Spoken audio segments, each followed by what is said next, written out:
Minnesota. Mitchell then turns it over. Lexi Hull gets back in there, saves the possession for Indiana. Shot clock is off. The Fever can play for the last shot, and I think Lexi Hull just spotted it.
How's it going, everybody? Welcome to another episode of DYAD in the Force, episode 233. That would have been a lot of episodes at that point, but I got my numbers wrong. What's going on, Choco? Yeah, man, we got some good news, you know? I mean, we'll get into that much later, but I've just been loving the Lego area of Star Wars because it truly is their own little playground where they get to do their own stuff, and it's just been fun. Yeah, they've been handed the keys to the kingdom, as it were. But what else? Other than that, so you know how my wife had surgery the other day? Yeah. A couple weeks ago. So we have fantastic insurance, but like we got the itemized bill We only had to pay the copay. Sure. It's $43,606.93. That was just a coffee. What what else is there? And when you look at it itemized, it's insane. Like, so after surgery, she goes to the recovery room where she hung out for like an hour, right? Yeah. $8,330. The recovery room? The recovery room. Jeez. Why is you talking about rent prices? Yeah, so Jesus Christ. It's funny. So yeah, if you live in the United States and you get sick, sometimes you're like, I just better die, I guess. I don't know, man. I mean, see, that's the thing. It's so dumb how broken the healthcare is, and it's such common sense that like healthcare should be preventative, right? But it's so incentivized to being reactionary because of the cost structure. You can't afford it. Yeah. And then but that just means that whenever they do go in, it's more expensive and it's a bigger problem. Yeah. You know, or it's a small problem, and then the doctor's like, yeah, you need this to fix it, and then the insurance company goes, nope, you don't need that, and you're like, the doctor literally just told me I need it. What the hell? And they're like, listen, I just said no. So yeah, it's funny. Shout out to everybody in the chat. We have Nemo in the chat. Thank you for stopping by last week, Nemo. Marianne says, bringing Revan back, people are either going to be completely normal about this or have the biggest meltdowns yet because his robes are a shade darker.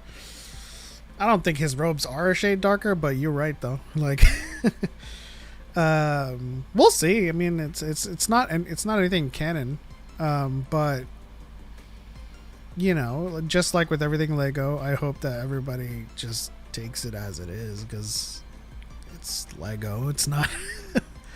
They're not bringing him back for New Jedi Order, and Rey is going to make him look like an incompetent man, you know?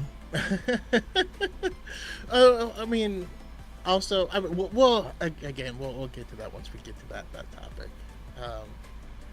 But there's a lot more I do want to say. Shout out to Kenny. Hello there, everyone. I still can't believe they did a second Lego movie now with Revan. Oh, God, there's no living with the Chuds after this. I don't think the Chuds even know, to be honest. Like, if I were to think about the Gossip Girls and their knowledge of Star Wars and how touristy they are, somebody's going to tell them that Revan's in the Lego, and then they're going to be like, oh, they're going to make something up about how Revan should be, based on, obviously, falsehoods, but... Phidia says, yo guys, happy Friday. I'm quite looking forward to the new Lego Star Wars, as am I. Yeah. Marianne says, was that just for the linens? No, I said it was just for the coffee. The $43,000 was the coffee, and the bed was $8,000. Some good ass coffee. They used Lakanto. That's why it was so expensive. That was just for being asked if she was okay. That Lord Goob, what's going on, Lord Goob?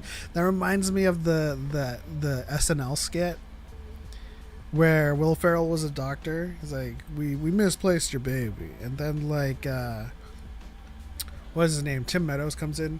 He's like, there's nothing we can do, and then he does the robot. He's like, that'd be $5,000. Like, it's exactly how it is. That's how reality is. Phidia says, the first movie was so fun. Wish we had a theatrical release. That's a good question for the chat. Do you think the Lego movies should be? I mean, there are Lego movies that are theatrical. But do you think like the Star Wars Legos movies should be? Was the Lego Batman theatrical? Yeah. Why isn't the Lego Star Wars theatrical? Um, Here's how I feel about it. I think that every Star Wars release should be theatrical. Yeah. Like, I feel, you know what I feel like? I think that every theater, if I ran a theater, I guess you really can't do this for legal purposes, but like, there need to do a thing where there's like these popular franchises where they like air the episode on a big screen and people can pay and come in, and then maybe like every Thursday they do whatever the recent Star Wars one, and then every Friday they do like an episode of Peacemaker, you know, as it's coming out or something like that. And like I feel like that would gain a lot of hype, and I I almost feel like that would. Now, I don't know that anyone would go to these or depending on where you live, but I do feel like the people showing up would become their own mini community. And you would look forward to like seeing each other each week and like and stuff. Like you could actually develop friends, and it could be a whole thing, you know? Yeah, I actually think that would kind of shake things up in the streaming world. Like adding theatrical time slots for streaming shows. Yeah. Because people would go, like, it would be a reduced movie ticket price because it's like not a movie and it's they're streaming it off of something. So you'd pay for the admission of like, you watching it on their own dime, but like you'd have concessions. People would want to watch these shows with the AMC buttered popcorn and stuff and all of their concessions. And that would be really, really cool. Like, especially for premieres. But I would argue, like you said, with like a weekly release schedule, just having like 2 or 3 time slots, a week or something where people could like make an event out of it. That'd be really cool. They don't even have to give up a lot of theater space for it. 3 time slots in like on the premiere day or something, on the air day. Yeah. Listen, anyone who's watching, if y'all got money, you should invest in us, and we will create the DYAD Cafe, right? It's going to be similar to like an internet cafe, but there will be some dedicated space where we would have our own little studio where we could have actual guests in for the podcast. If you had a show you wanted to do, you could actually rent the space and do it too. But we'd also serve coffee and drinks and whatnot. There'd be gaming tables, there'd be boba, you'd be able to read manga there, and then we would have like a little theater space in the back where we have a schedule of when we're going to be airing episodes of this, episodes of that. There'll be a throwback night, there'll be a Studio Ghibli night, and it just becomes a community hub. Give us money, we'll create it. I mean, that's essentially, you've literally just kind of pitched the expansion efforts for like the original ambition, which was just to have a dyad space to, do the podcast in person and have guests come in person. But that's really cool. Like, we could even like have game nights and stuff and just have a space where we can watch the streaming shows communally, but also, a space for like an entrepreneur that wants to get into food. You could be part of the dyad food court or something. The dyad cafe. See, the space we will do is going to be right next to a brewery. But we'll make it so that there's also a back room where if you want to host a tabletop game, you can do it back there, and all kinds of stuff, and just a community hub, Come on down. The back rooms. DYAD Cafe. The back room deals. Alex Lutio says you'd have Boba Fett in the studio. That would be pretty sick. We would have everybody in the studio. Our first guest would be George Lucas. We'd invite him in for some mushroom tea. I don't know what he drinks these days. There'll also be like 4 gaming setups back there, so like people can do their own little like LAN parties and stuff. Yeah. Get some Halo 2 going on lockout. You know what it is. Halo 3, some SWAT. Yeah. I mean, just like the space in general would be available for us to do the podcast and have guests, but overall, just put anyone in the dyad community in that space, they'll make something happen. they'll take advantage of it.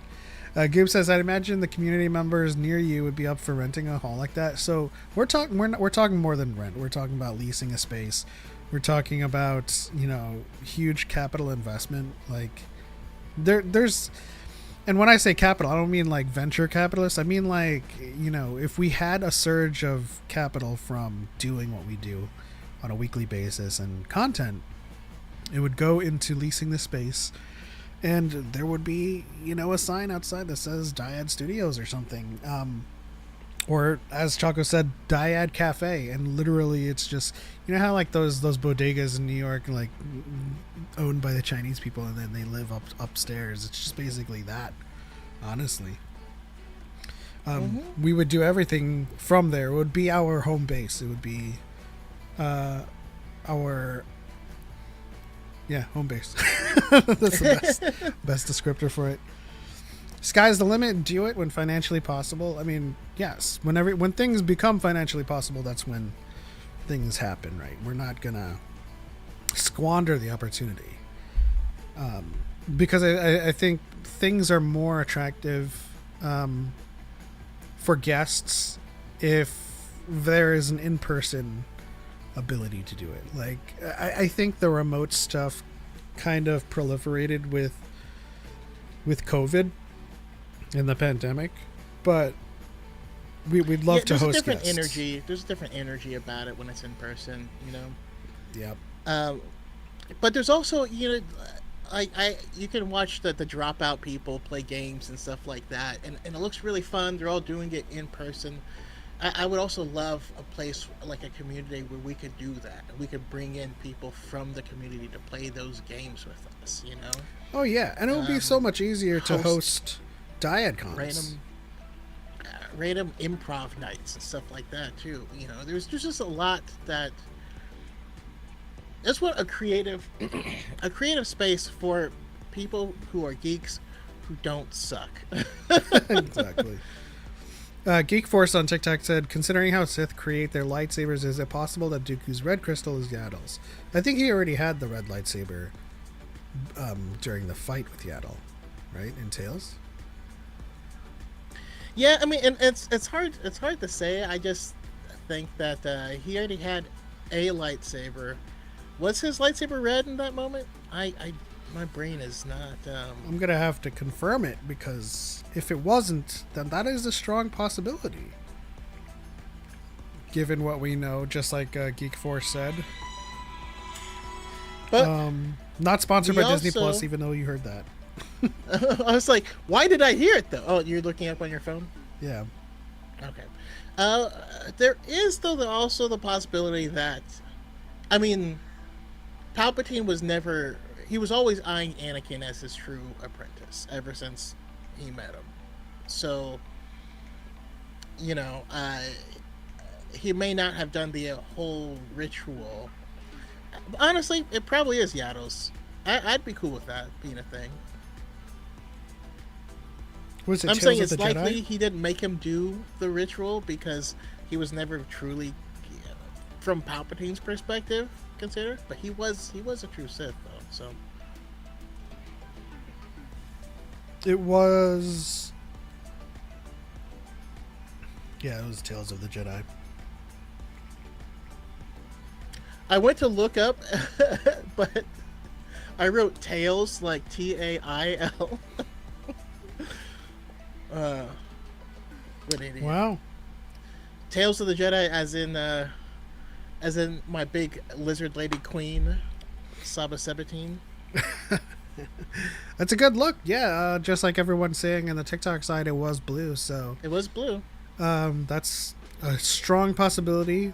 Probably the possibility that makes the most sense.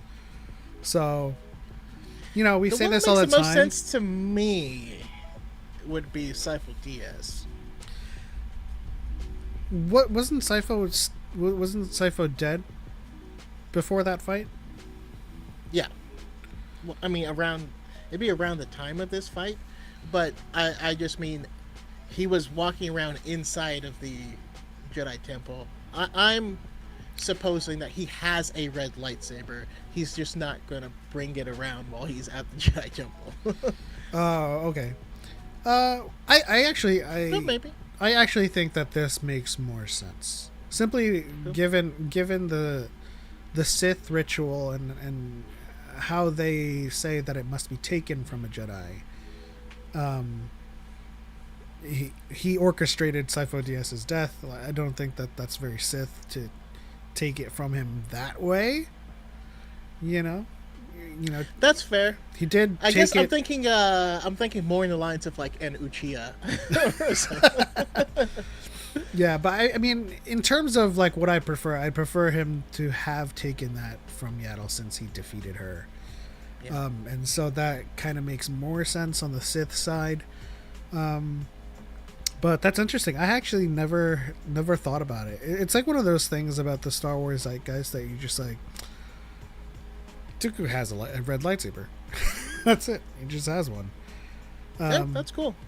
And we've never asked how he got him, because at that time we didn't have bleeding lore, right? What was the first lore that we got from Kyber crystals getting a color was the Gathering in the Clone Wars, but our first lore drop of changing a color was the Ahsoka novel.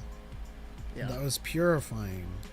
What was our first Which canon was of bleeding? 2015. Was that Vader? Was Vader the first lore Was the drop? first? Yeah, that was the first one of bleeding specifically. But yeah, Ahsoka had already purified her sabers by that point. Alex Letio says, had to check. Sifo Dyas's lightsaber was recovered in the Clone Wars by Master Plo, so Dooku didn't take his. That's true. Forgot about that. Very, very good. See, this is why we have you guys, right? Because we're too lazy to check ourselves. I mean, it would take a while to check by ourselves. Like it already took me a minute and a half to confirm Dooku's saber was blue during the fight, even though everyone on TikTok was saying so. But we I remembered it being blue, but we can't just take that. You know what I mean? Like, I'm always gonna double check. Let me ask you something, because obviously what I hear is a direct monitor of my mic, but is my AC coming through? Like a lot of air, like. I did not hear your AC coming through. Okay. Chat is testing y'all's knowledge on the spot. We keep on saying this. Being lore masters doesn't mean, well, okay. So there is a distinction. We do know everything. We just can't remember it off the top of our head. Just like that, right? Like, this is why we're a dyad, because like I turned to Choco for like New Jedi Order Legends continuity stuff. And like we're a complete package, and we can recall this stuff or know where it comes from, but we're not. Yeah. Nemo said lore master is not equal memory master. Exactly. There's also like the stuff that I got eliminated for, like when he says how many blasters does Beckett wield, and I thought he had 3 and gave 1 to Han. So that stuff is always, but we always have to contend with that stuff. I'm still a little salty about like the nature of how that trivia thing worked. Yeah. There's so much of this stuff, no one could possibly keep all of it in front of mine. No. That's why I have a lore Bible to begin with. It's, my first trek through recalling something is to go through the Bible, and if I hadn't read it, it's not in there. So then I would go to Wikipedia, and then I would see where it's from, and then I would read that. A pro tip for everybody that wants to use Wikipedia to access the lore, but don't take the lore from Wikipedia. Always go to its footnotes. Yeah. Goop says, for devil's advocate's sake, did we see the crystal? Was it ignited when Plo retrieved it? I mean, knowing Dooku kept trophies. He was actually known for keeping trophies. So like I just, since they recovered it, I don't believe that he would have taken the crystal and left the saber. Yeah. Looking at the TikTok side, it looks like we only have 12 likes, and that is a shame. Because I think we have a side quest to get 1,500 likes at least. So if you guys have it in your thumbs, please give us some support and like the TikTok stream if you're on the TikTok side. And if you're liking it right now, bringing it to over 40 likes right now, thank you so much for that. We appreciate your support. Is it in your thumbs? Is it in your thumbs? Right place, right time. Geek Force shared the live. Appreciate that.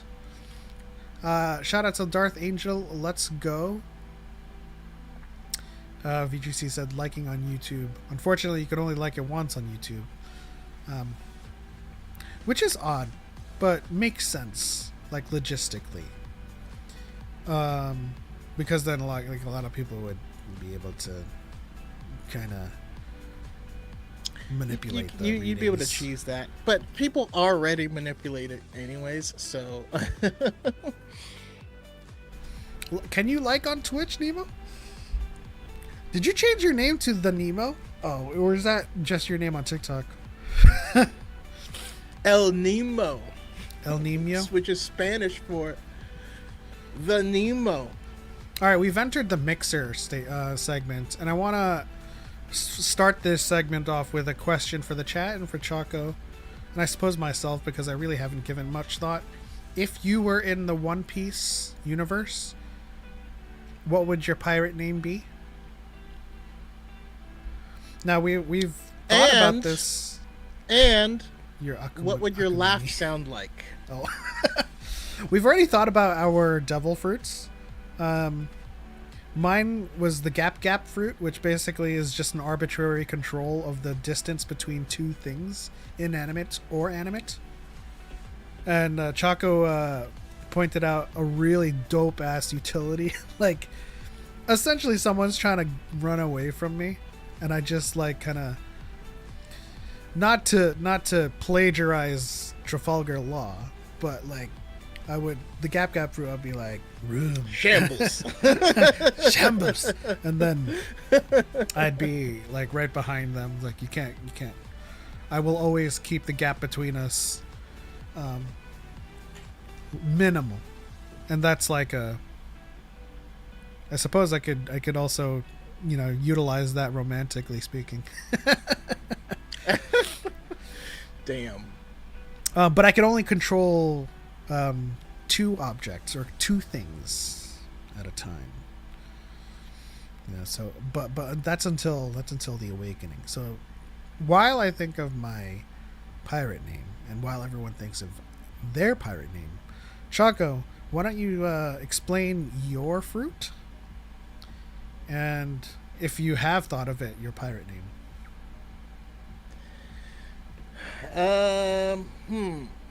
I'm sorry.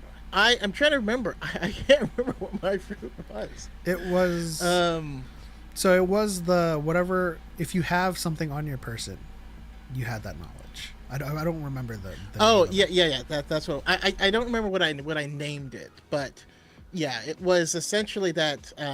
What he said. If you had something on your person, like a book or something like that.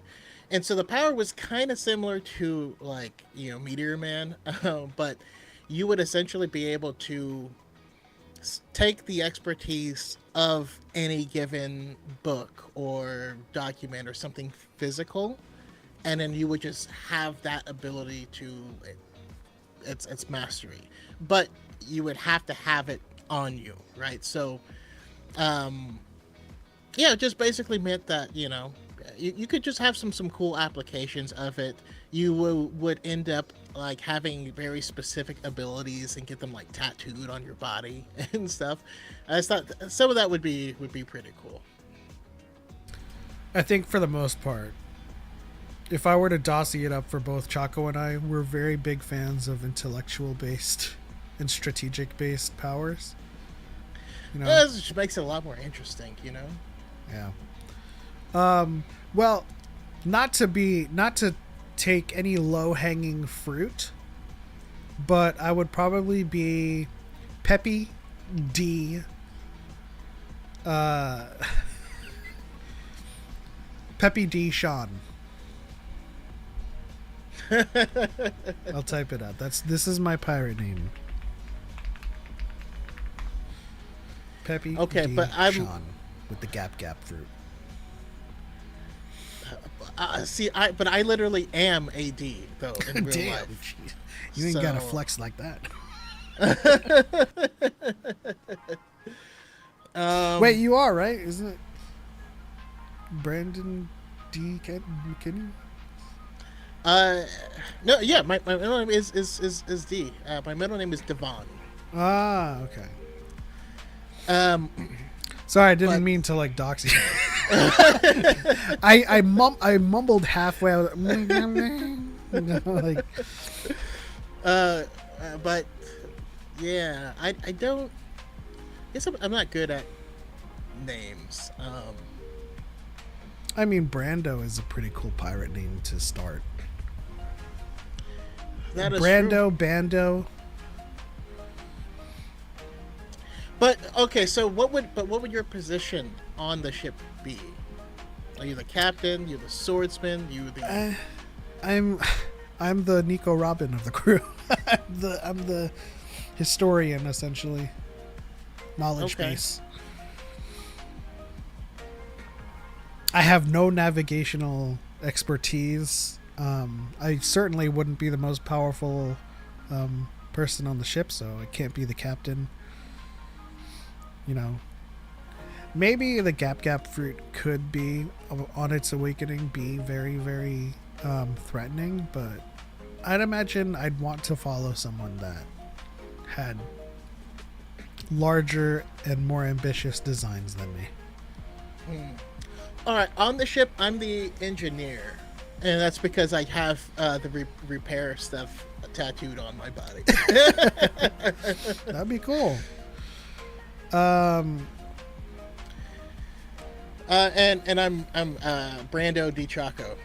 So we'll just, Brando D. Choco. So it could be Darth or not. You never know. You could be only D. Fins. Damn. And yeah. And I laugh like this. Toho, toho, toho, toho.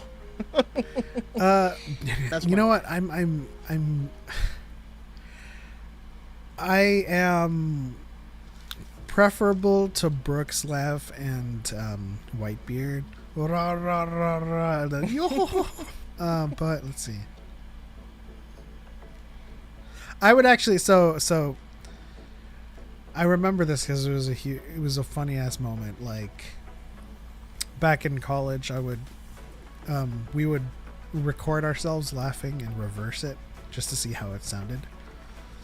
And so our favorite laugh to reverse would be mwah ha ha ha ha, like mwah ha ha ha, and that reverse would be ha ha ha hoom. So that would be my laugh. I would go ha ha ha home, ha ha home. I'm glad that worked out. Okay, there's a random saying that I know how to say backwards, and if you say 50 cent, yo, if you say that backwards, it's hoy s he died.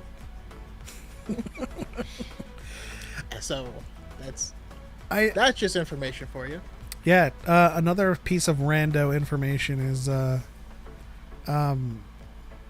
This was through like conspiracy theories with like, the X-Files back in the day. Like everyone thought that, you know, that whole movement where things had subliminal devil messages and stuff.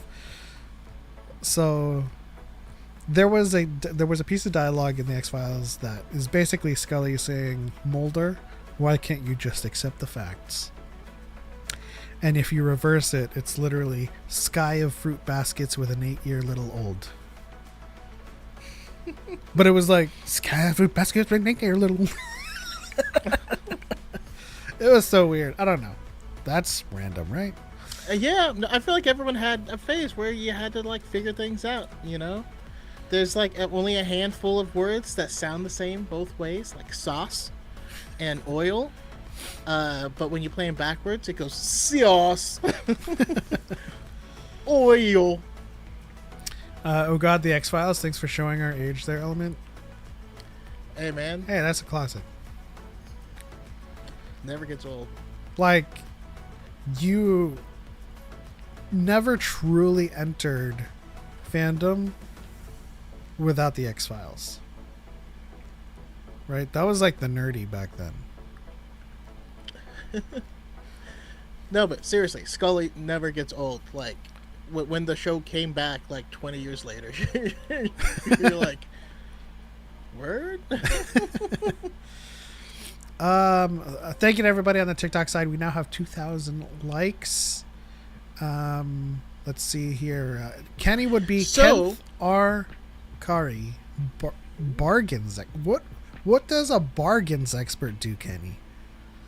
Okay. Like, you would just... No. He would be the person who went to requisition goods, and he'd like haggle people down and stuff, or he'd trade things. And I mean, I like the term be slinging acquisitions deals. more, but like a bargains expert just means like, especially in the One Piece context, you're just like every time you make landfall, just like, all right, it's time to just go make bargains. What's your devil fruit, Kenny? It would be the magic number fruit. So every time you bargain, if you could guess their magic number, they would immediately accept it. It's like Qui-Gon and Watto. It's like, credits will do fine. No, it won't. What about 1,236? Oh, that sounds like a reasonable price. So another thing we have in news for the Mixer is Peacemaker is back. Did you watch the first episode of season 2? I'm still trying to catch up to the first one. Oh, damn. Yeah. Okay. It's very good. I have no misgivings about it. It's always been on the list, you know. But as things go, at least with me, is that like new things come in, and the things that are on my list are eternally on my list. One Piece was just a huge achievement in backlog sweeping. That it was a huge juggernaut, and a huge weight was lifted. So yeah, I definitely want to check out Peacemaker, especially since I believe James Gunn confirmed that he was remaining in the new DCU. Yes, and it's interesting how how they did it. It's not really a spoiler, and it happens. I mean, can I tell you it? It's not really a spoiler for the content, though. If it's not a story spoiler, I don't mind it. Okay, so previously, at the end, people from the Justice League showed up, you know, and it was like at the end. Oh, I think like I read this article. Thing. They replaced the Justice Society with the Justice Gang. Yeah, oh, okay. and so basically they just went previously on. So they recapped the first season, and when it got to that scene, it was just different people. They just that's one way to do it, it, you know. That's interesting, and I don't mind it. Yeah. I mean, I think if their goal was to just kind of course you don't retrofit- mind it. It was Isabella Merced was there. No, but I mean, like, if you're going to kind of retroactively or retcon something in an effort to keep its continuity in check for longevity, and you're not removing it from the universe, then yeah, make things make sense. I'm all for it. Yeah. Which is like something that like just majorly upsets me about the Star Wars fandom and how rigid people are with rigid and ignorant. So on the ignorant side, they have no idea what a retcon is. But on the rigid side is, if something is retconned, it is the worst shit ever. And I feel like if something needs to be retconned for it to make continuity sense, then do it. Then do it. Honestly.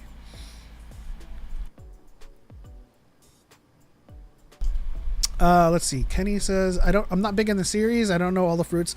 It's not a knowledge of the fruits. We're making up our own. So it's essentially a devil fruit is like a Noryokusha or like a special ability. And I said it was like mine was a gap fruit. So I just control the gap or the distance between two things.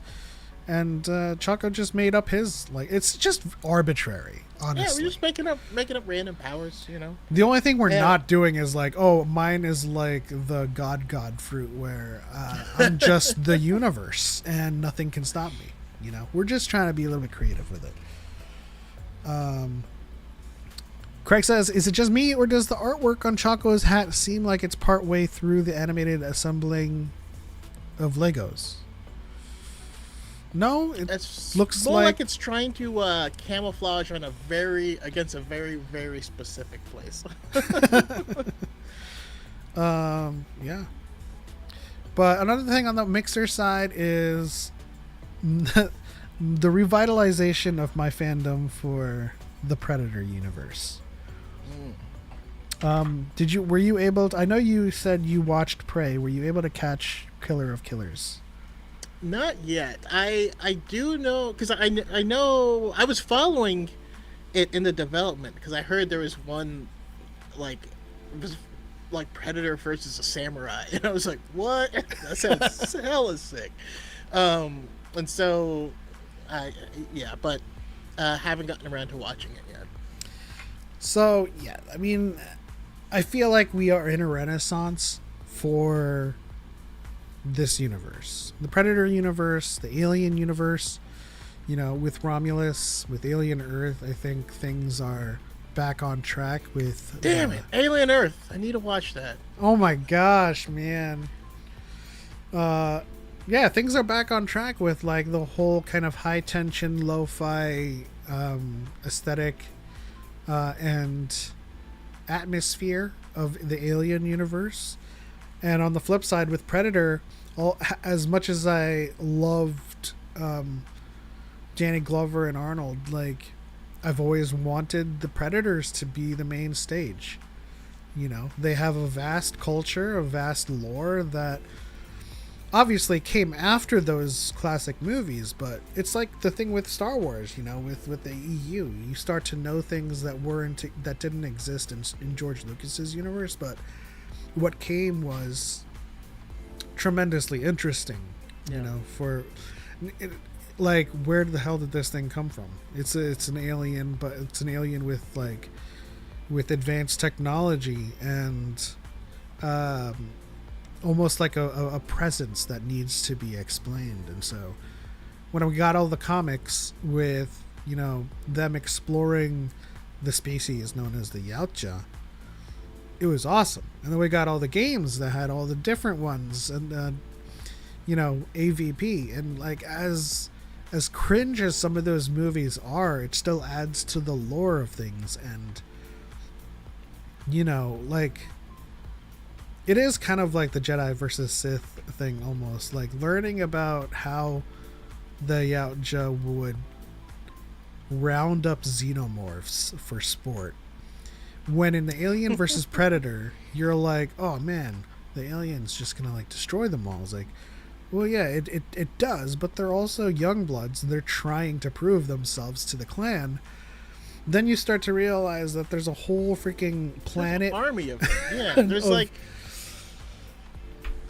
like the elder on there, the elder that lands, that takes back Scar, or not Scar. Scar actually dies in that movie, but the elder that shows up, that takes on Scar's body, like has like freaking 30 marks on his head. You're just like, he just probably destroyed it, like a platoon of xenomorphs in his spare time.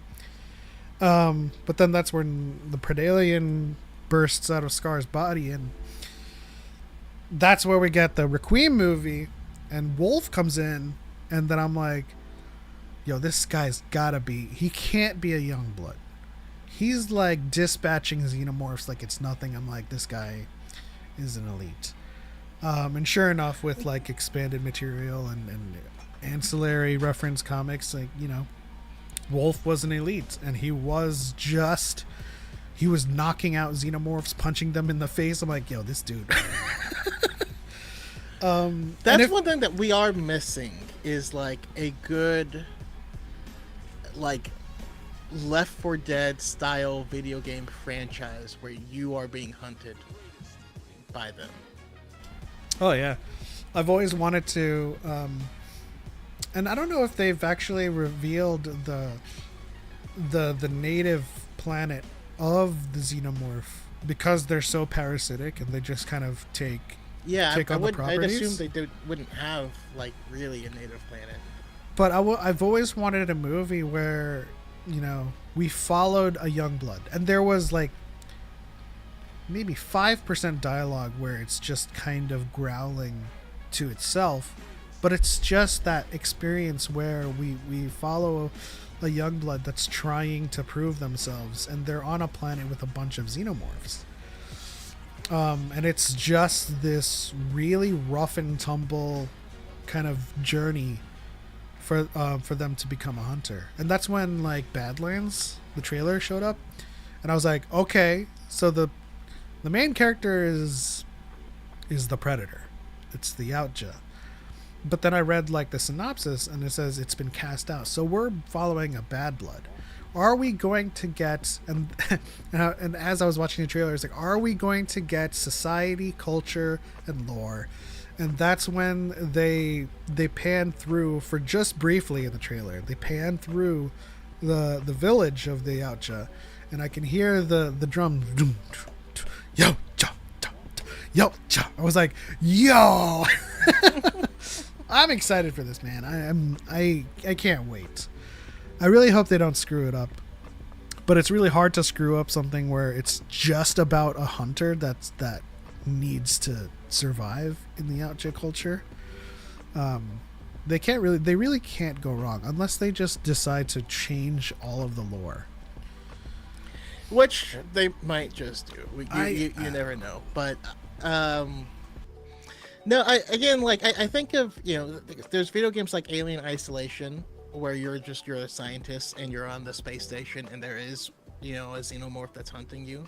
But like, to have a game where you are also a hunter, you can pick your loadout and your weapons and your traps and all this stuff, and then it just tosses you in the forest and you have to just live.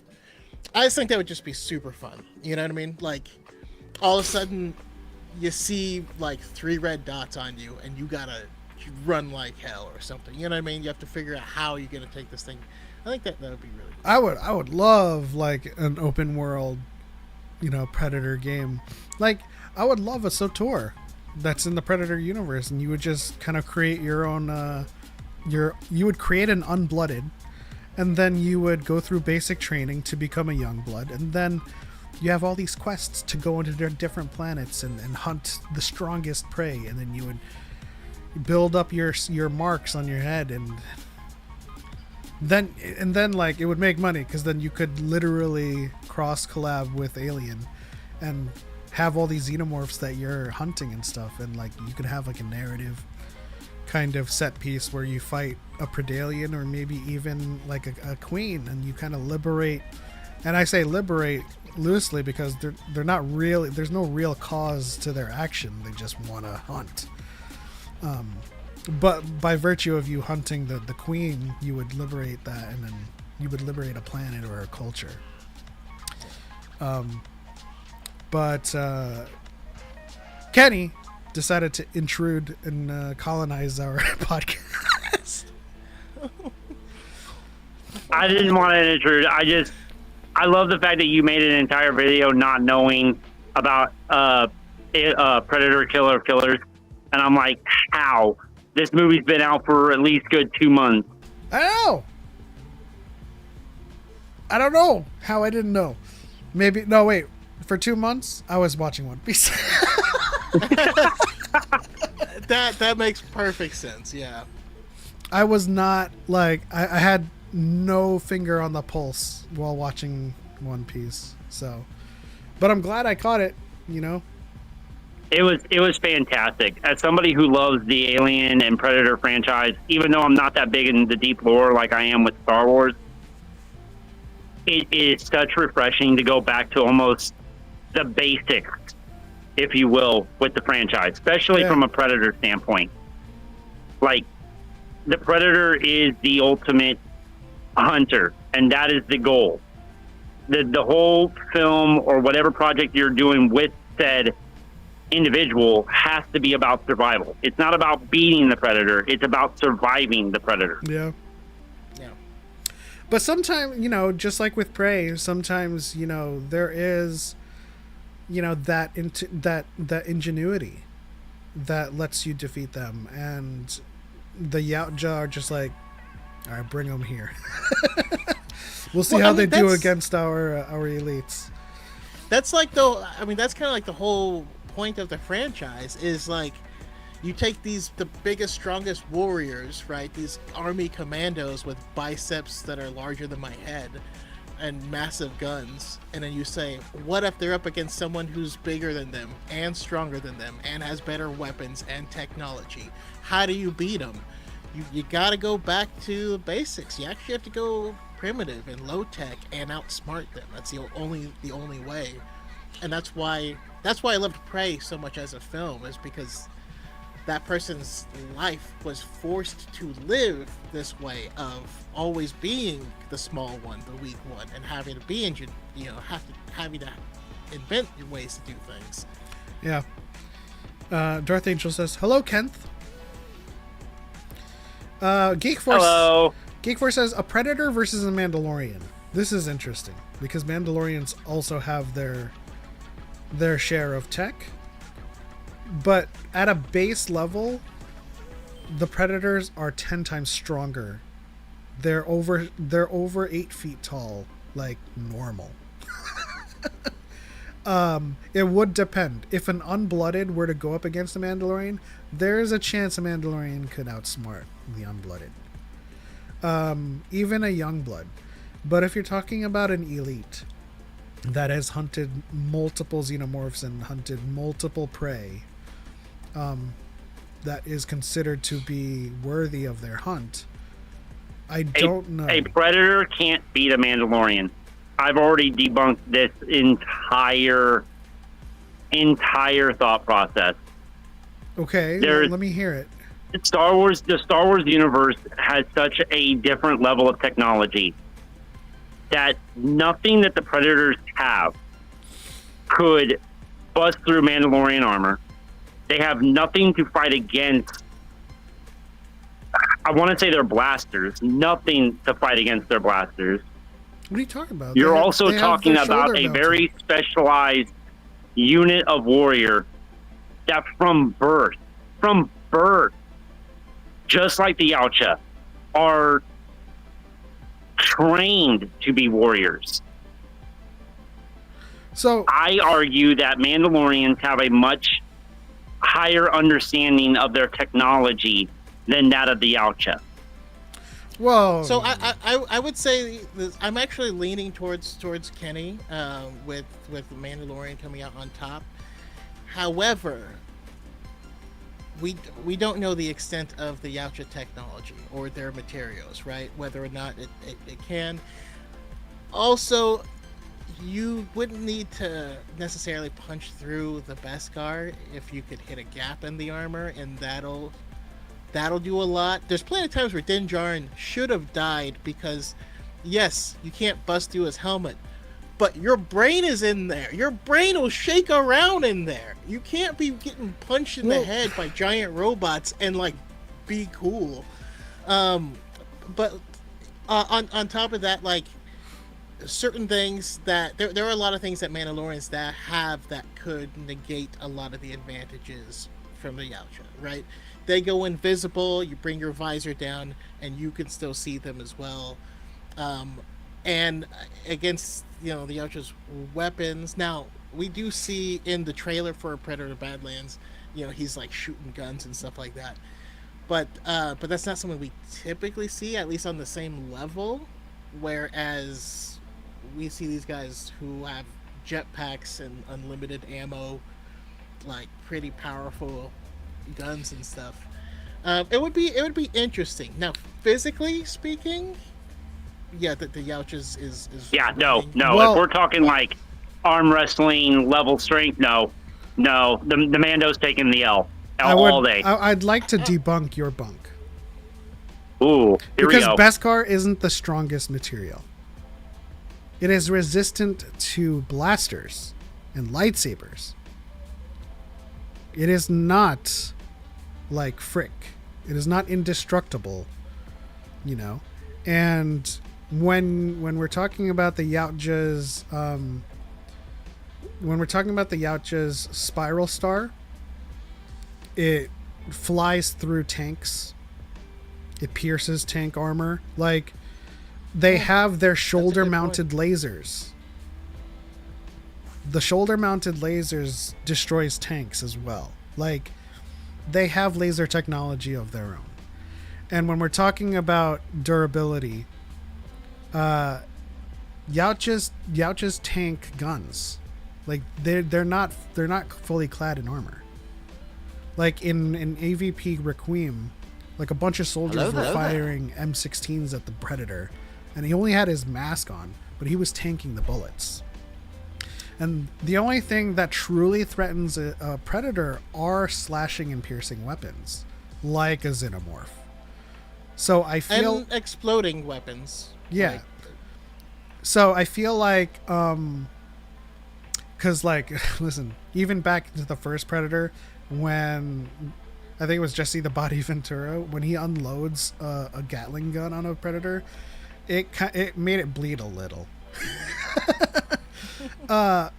So I would put Yautja technology up against Mandalorian technology, and it would be a close fight. It wouldn't be a zero diff, but it would come down to the combat, the battle sense of the participants that decides it. I wouldn't go so far as to say it's Mandalorians all the way, or it's the Yautja all the way. I feel like if you had a young blood against a Mandalorian, it would probably be like a 7-10 Mandalorian. If you had an elite, probably down to 5-5.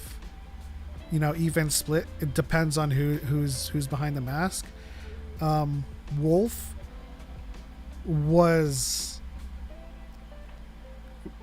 is kind of like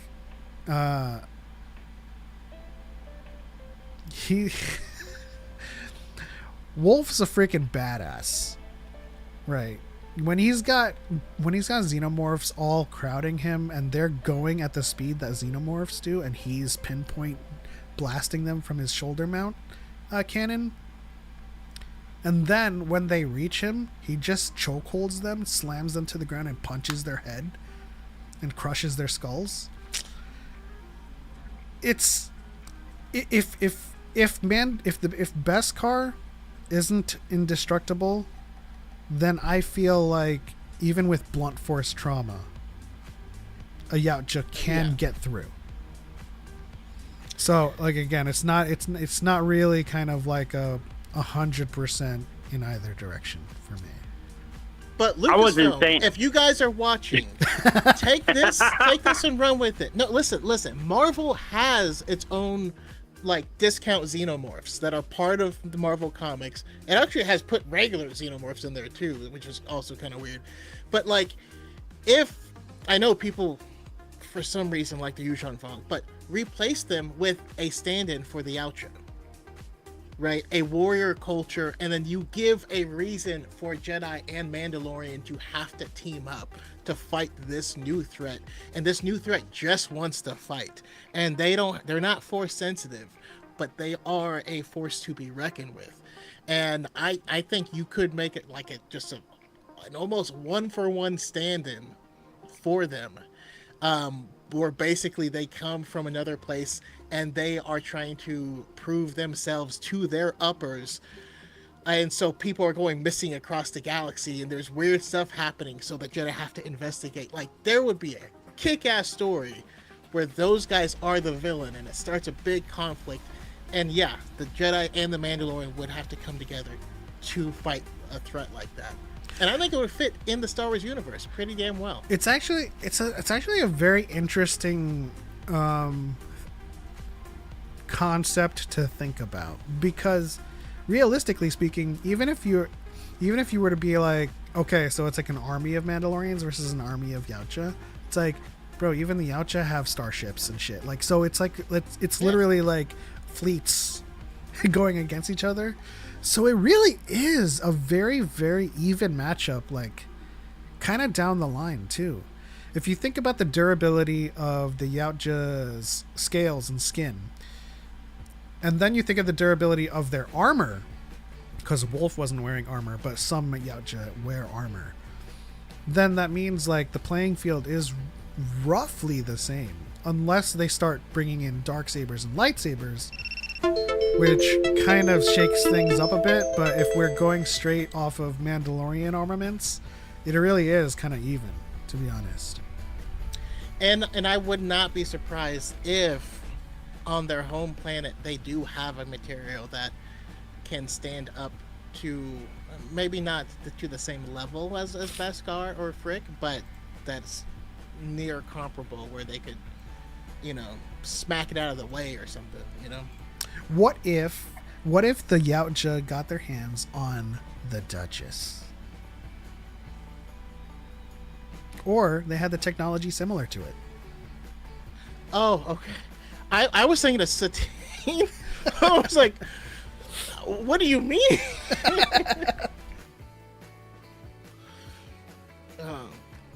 What spacecraft do the Yautjas use? I mean, there's not a lot of lore on it. They're just starships. We see them, but we see them drop off. Like they fly and they drop off. They cloak and they fly. Well, there is a dogfight in Killer of Killers with the pilot, with the Yautja starship. That all three stories of Killers of Killers was nothing but just absolute amazement to show all skills of the Yautja, plain and simple, from physical prowess to battle strategy to even aerial combat. But the Killer of Killers literally just opened the doors to, this is what the Predators are capable of. Not fully, though. See, I like this distinction, and it's not a story spoiler to say this in terms of Killer of Killers. These are all young bloods, so they're just like at the precipice of trying to prove themselves.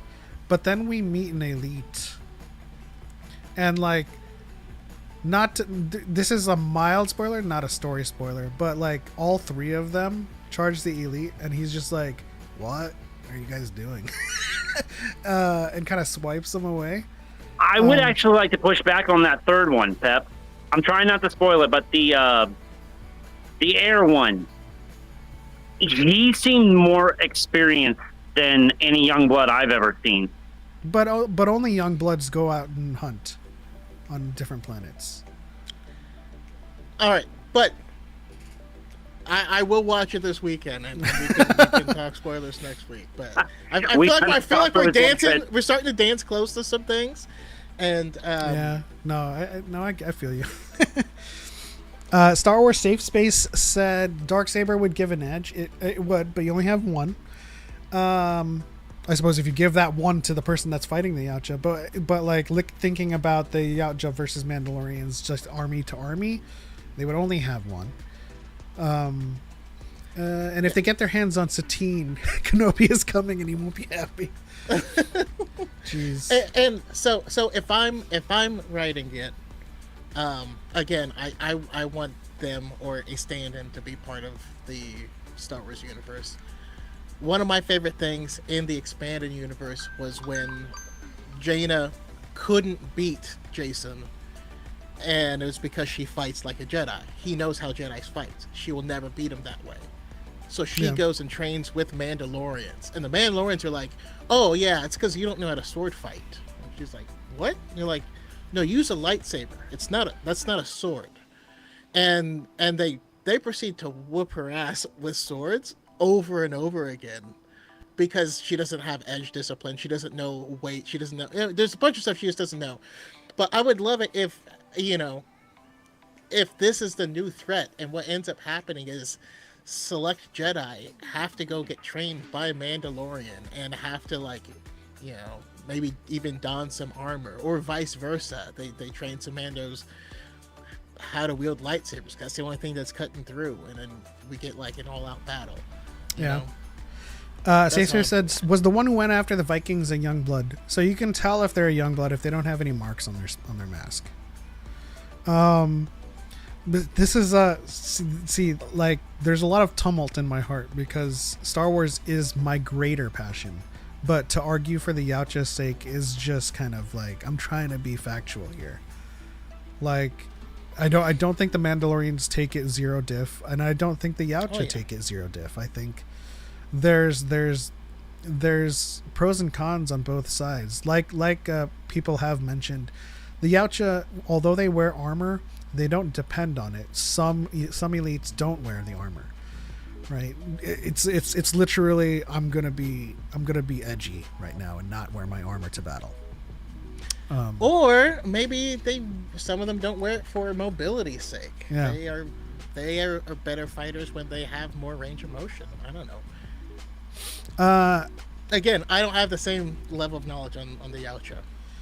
Phineas says, I think Sabine could invent something to take down a predator or at least even up the fight. And this is like one of the things that's like Batman prep time. If you give Sabine the knowledge of the predators to think of some kind of countermeasure, you give the Yautja something knowledge on the Mandalorians.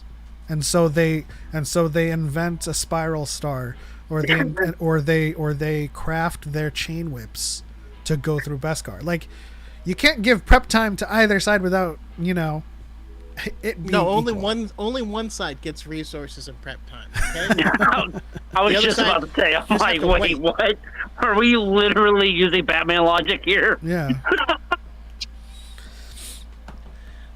Nah, I mean, but I think at the end of the day, I think they're pretty evenly matched with because like Kenny says, the Yautja are also a warrior culture trained from birth to fight, and so it's not one of those things.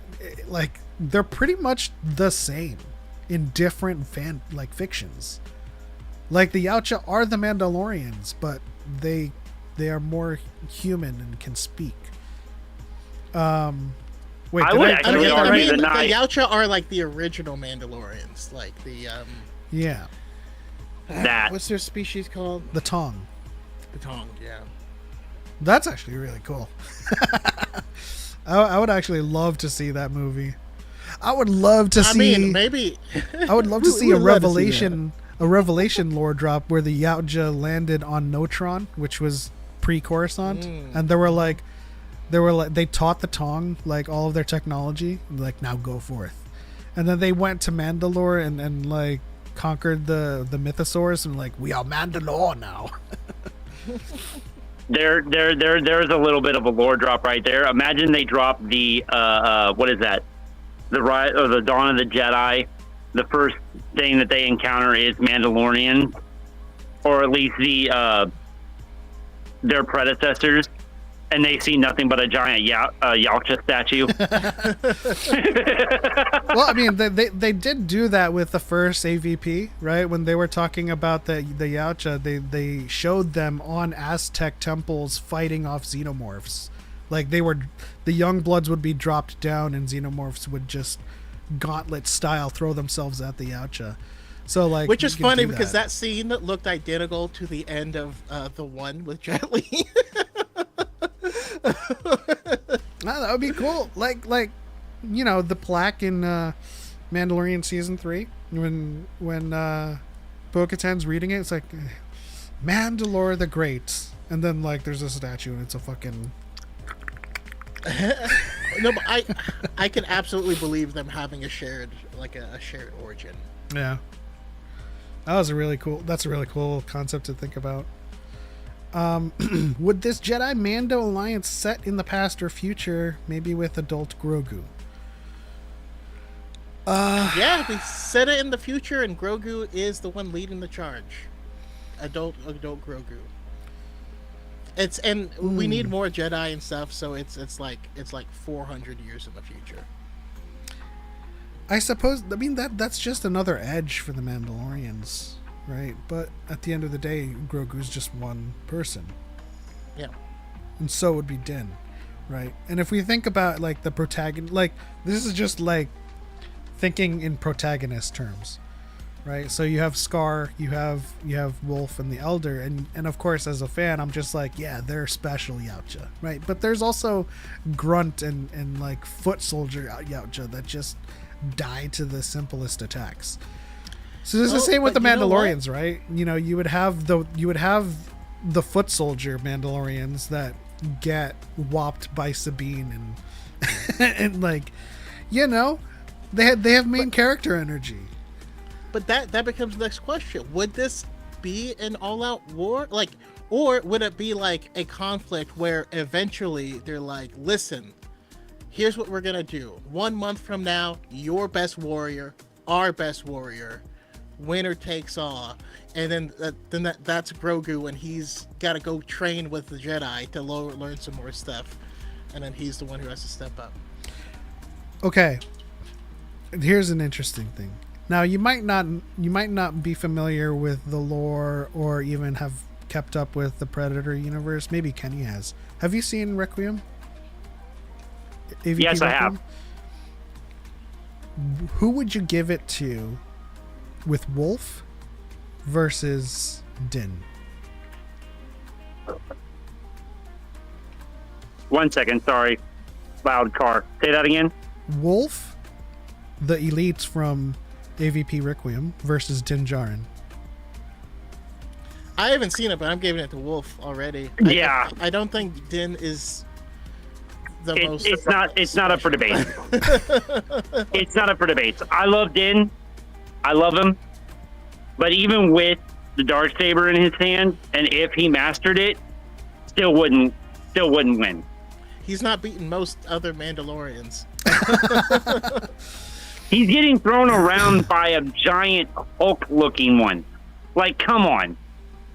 Yeah, I thought it would be a closer fight, but then I think about how people like glaze Boba Fett, and he got whopped by A blind man? Koska. Honestly, yeah. if you're going to put Wolf up against a Mando, I would say either Bo herself or who is that other one? The one from KOTOR. Candace? Shay? Yes. Oh, I was like Shay Vizsla? Sotor? No, KOTOR. The original. Oh, so like Mandalore the Preserver? Yeah. Um, Someone with real warrior fighting spirit. Bo bodies individuals. She's proven that even in season 3, even during the Clone Wars. She is not to be reckoned with. Also, can we get more Koska Reeves? I would say physiologically, Bo-Katan doesn't take it from Wolf, right? Wolf's 8 foot. You know, he's 10 times stronger than a human. I don't know how Mandalorians stack up to humans in strength physiologically. What's her face from Prey? She was That's like true, what, that's true. half the size? Right, but Naru wasn't going up one-on-one like Bo-Katan would. She was using stealth. She was using ingenuity to defeat the Yautja. I can't believe we're actually debating this. No, it's great. It's great. I love it. You know, because they're both my. I love it too. They're both I really my. do. They're both my passions, and so I kind of have like a bias swinging towards both sides. It's like I want to argue for the Yautja, but I want to argue for Star Wars as well. Star Wars Safe Space says Din and he ready for that. He's damn near Youngblood himself. That is kind of true. That is true. Like so in Yautja, physiologically speaking, they reach maturity at 50. And so like for 50 years they are kind of like young or adolescent. So it would depend, honestly. And if we think about it, Din skill wise would kind of be a young blood too, you know. I'm trying to think of, I think maybe Preserver or Canderous might be their best shot. I mean, like, and this is with the prompt versus Wolf, right? I think any number of Mandalorians, Bo-Katan included, Costco, could stand up to like a regular old young blood, or maybe some of like the other elites. But Wolf is a special kind of beast. And I almost kind of want to watch Requiem with Choco and Kenny and kind of be like, this is Wolf. You know? Get Choco baptized in the world of war, or in the war of blood. I mean, it's such a fascinating universe, you know? It is, and the fact that you add aliens into that, it changes everything that you know of sci-fi. It really does. Like, it challenges you on almost every level of intellect. Yeah. Like, not just from a story standpoint, characters, inner lore, analogy. Like, the Alien and Predator franchises, respectfully, have almost a full-on versatility similar to that of Star Wars. You could literally do a noir type story in, say, the Predator universe. Yeah. Do we want to see a property where the Pred wins? Historically, these are underdog stories. No, not necessarily. I'm trying to think of. We're just trying to, you know. This is like one of the key examples of a mixer. We're literally mixing Star Wars and the Predator universe, and by proxy the Alien universe. Because I think, and in the process, we just end up exploring both. I think, you know, we always end up with the Predator losing because they are the villains of the film. But if you could approach it in a world where aliens are the norm, then we could actually spend time with them. You know, Yeah. They can win. You know, especially if it's multiple things. and I did receive a comment on my video about Killer of Killers where someone was like, "I'll only watch Predator if it's part of the Alien universe." I'm like, they're interchangeable at this point, because even with Badlands, I think her name is Elle Fanning. She is playing a synth, and only I forget the other one, but only Wayland Yutani and the other corporations have synths. So like, if there's a synth, it's Alien, you know. And I think at this point, the universes have intermingled. So I mean, I for sure You really can't do one without the other. There's no way this time in 2025 you can't do one without the other. Yeah, and I think that's why they started releasing this shit like side by side, Killer and Killers, and Alien Earth, because like you're seeing the synths in Alien Earth, and so like you're kind of priming audiences to see Elle Fanning's character in Badlands, you're like, okay, who is this? You know? But we see a Chewie C-3PO scene in the trailer where it's just half her body and he's just like Yoda chugging her through the jungles, and I'm just like, yeah, this is gonna be cool. Little backpack.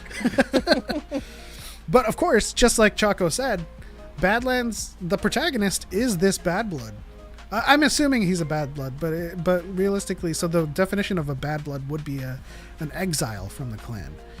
And in the synopsis, it says he's been cast out. I don't know if they're actually using the comic lore, or if they're just going off of like general AVP kind of established continuity. But he's the protagonist, so I'd imagine that Yacha is gonna come out on top at the end of this movie. You know, it's not hunting a protagonist from Earth. They are the protagonist. Let's see. If we did Mando versus Pred, I'd rather see them team up against something worse. Well, I did see Alex and Molly talking about in their video, one of their recent videos. They were talking about who would win against the Xenomorph in terms of like fauna in the Star Wars universe, right? They were like, what about a Zilla Beast versus a Xenomorph? But even then, it's kind of tough because the Xenomorphs don't have nearly as tough a hide as the Zilla Beast. So, you know, I think the Xenomorphs have it in numbers at least. Like they could, they could chest burster a fucking a Zillo Beast and create a Zillalian. To be completely honest with you, and then that would kind of be unstoppable by any measure in the Star Wars universe because it's resistant to lightsabers and blasters. I already hate it. Sorry, I'm just thinking of our friend Tim. So I just came up with the worst crossbreed because one of my favorite things about Star Wars is the creativity of legends, and that's the flying Rancor. Imagine a Rancor and a Xenomorph crossbred. That's utterly just terrifying and disgusting. Just thinking about it. Hate it. What would it be called? So a chest bursted predator is of course a Predalien. Would it be a Zillalian or would it be like a Xeno Beast? Or a Zillomorph? I like Zillomorph, actually. Would you guys be interested in joining my Star Wars trivia good. game show on TikTok? Star Wars Holocron asks. I mean, I'm always down for trivia. Yeah. I have to redeem myself. If a Stay predator, on the longest, though. if a predator defeated a Mando who wields the darksaber, would he take it? Yes. Ooh, that's a good concept. I mean, the Predator would, at that point, be Mandalore. True. I mean, going off of our earlier concept, he would be literally taking back the reins. And there would be no difference. There would be the Outchalorians. Or Mandocha. Oh my god. I gotta get off, my battery's dying and I'm losing light out here. But I just wanted to sneak in real quick on the main topic tonight, and that's the second Lego film. Sure. I love the entire concept of this new universe that they're creating. I'm just afraid that a lot of the stuff that we've seen in the past, especially with the hold on.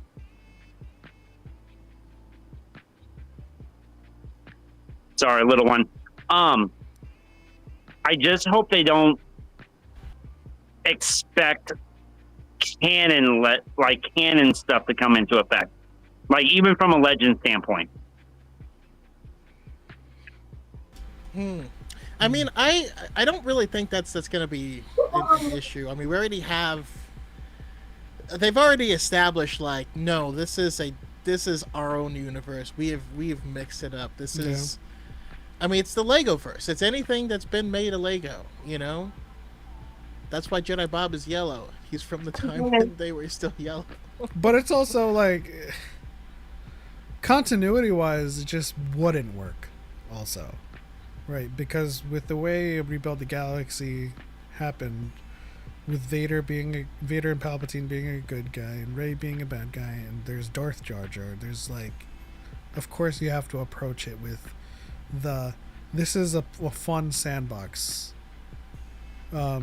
In terms of continuity, and I don't think, I'm gonna be real. Anybody takes Rebuild the Galaxy and creates like outrage content about its continuity and breaking lore.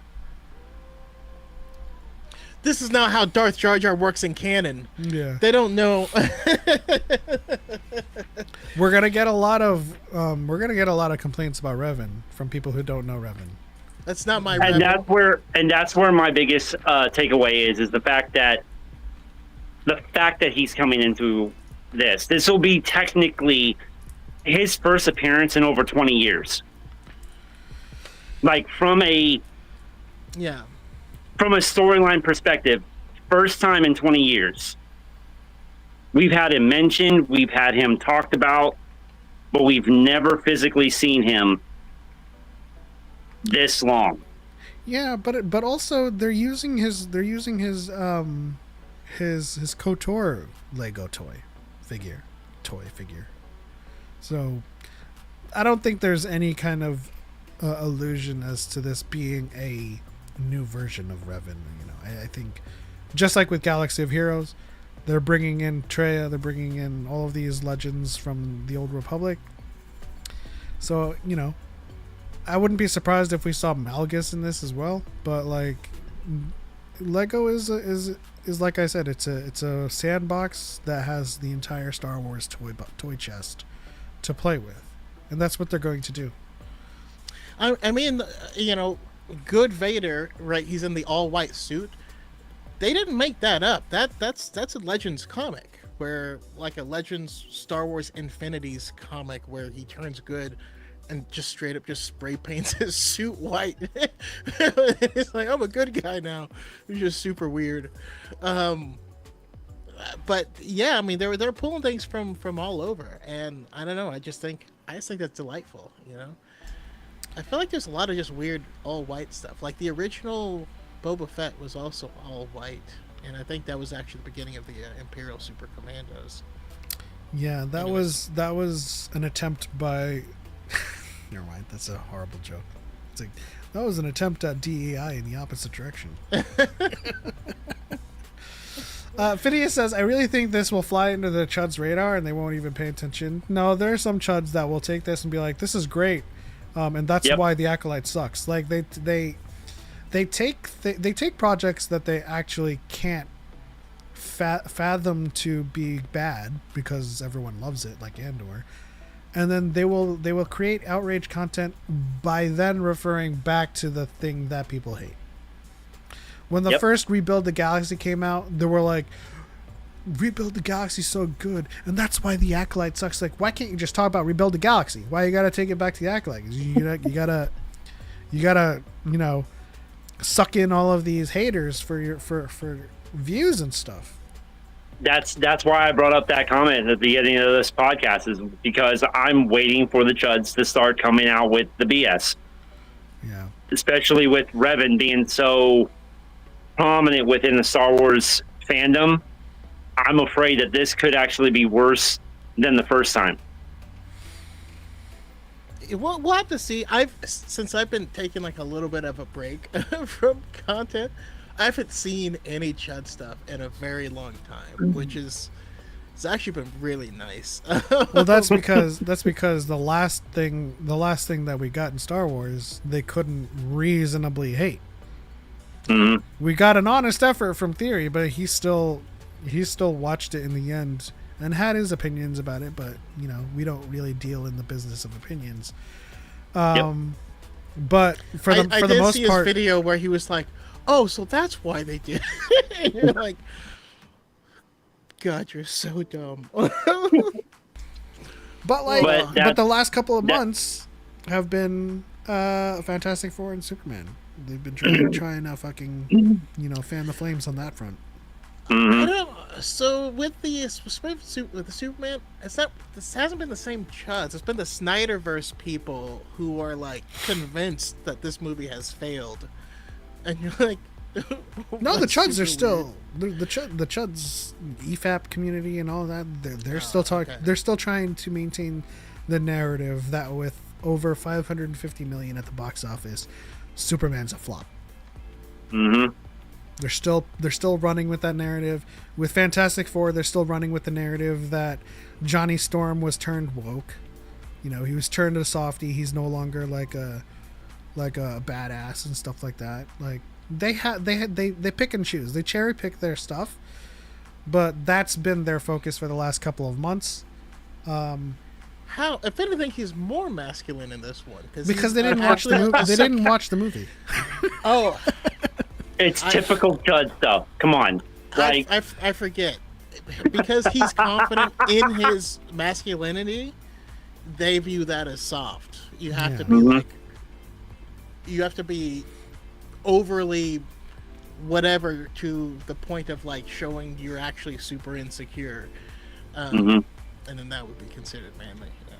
And they. but that's my alarm. I have to go off. Like my phone just went like you have 4%. All right, All right, take care, man. Kenny. Appreciate Have a it. good night, guys. Right. There's also the other one where they say, oh yeah, it was Sue Storm that saved the day. Like the woman has to save the day. It's just She's always been the most powerful of the Fantastic Four. That's not new. yeah. But these are the chuds we're talking talking about. They're gonna find okay. something.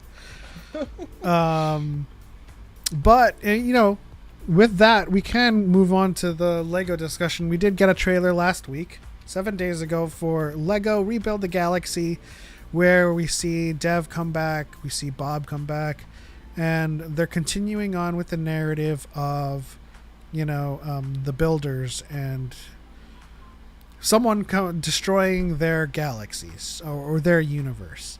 And I do have a slideshow prepared for this so that we can look at it. The crew is back together with Yeah. White Vader, as I say.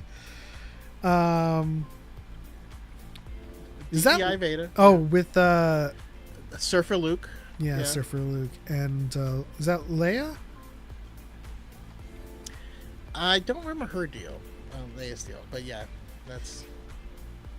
Got a shot here with everybody. Yoda's figure just looks cursed. His upper lip, he looks like he needs a mustache or something. Or has You know a what I mean? mustache and it's colored his skin. Like he has Simpson mouth. Oh my gosh, you're right. I think that's Greedo, right? Yep. So we got Greedo, we got some Grievous in the background. Yeah. Surfer Luke reminded me of Cade Skywalker. And that's why it's one of the reasons I don't like Cade Skywalker, man. And I'm then a Jedi, but I use a shotgun. I believe that's lots Maul. of drugs. Yeah. Maul and an Ugnaught. Is that Quill or just an Ugnaught? He doesn't speak in the trailer, not that I recall, but I believe that is Quill. Okay. This is our antagonist for this film, Darth Solitus. Now, of course, that's a play on solitary, but like, I'd argue it's them roasting Darth Nihilist fans, because the name's Solitus, but he's trying to eat planets. So I feel like that's like hey, this is your Darth Nihilist, man. You know? I forget the name of his brother that went dark. Dev's brother. Yeah, I mean, I'm gonna have to rewatch the first one before this. And then we have everyone attacking Solidus. Which obviously Wait a is not minute. gonna go well for everyone. The cowboy Is that Baldy-Wan Kenobi in the back? But the cowboy hat though, is that the person from Jedi Survivor? Do we know a Jedi with a cowboy hat? No, I mean, just from the look of it, it looks like I would think like a weird Cad Bane because he has the tubes. I don't know. I don't know who that would be. But that looks like a good Dooku on the right.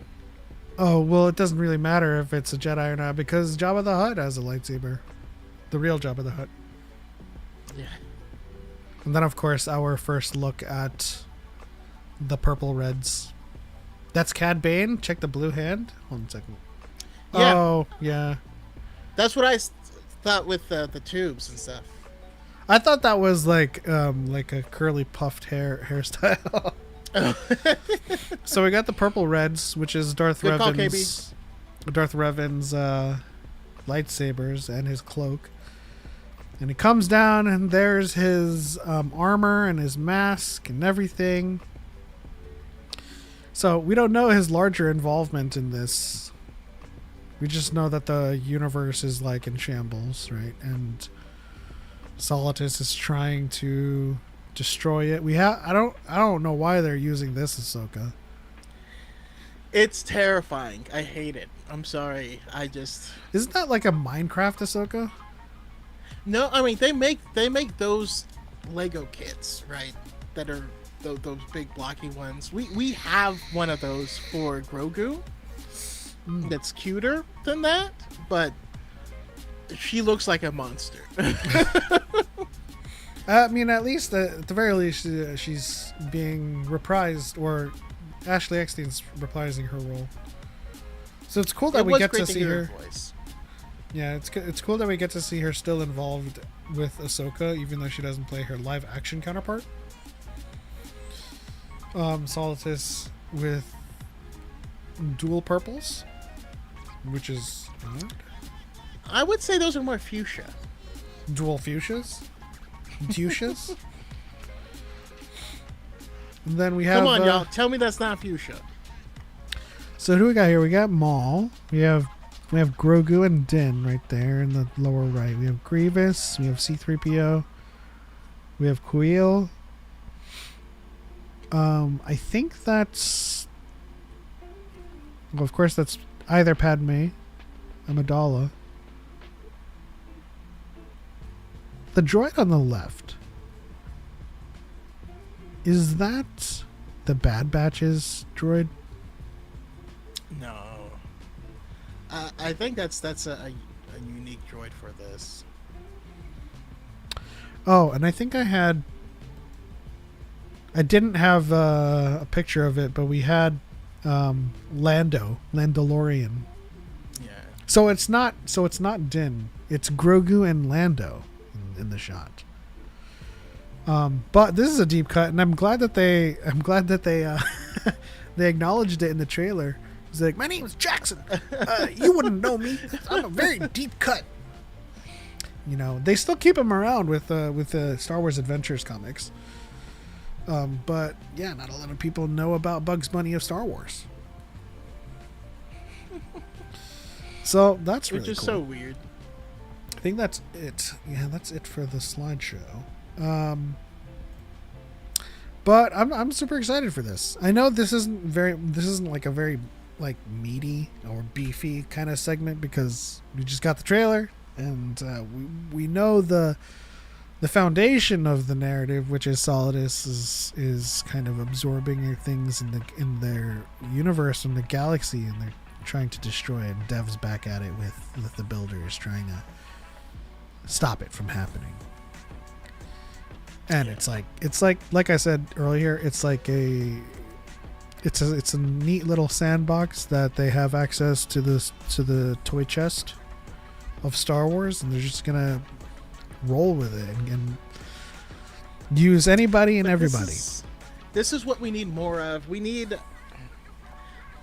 I don't know. It might be unpopular opinion, but I love it when Star Wars doesn't take itself too seriously.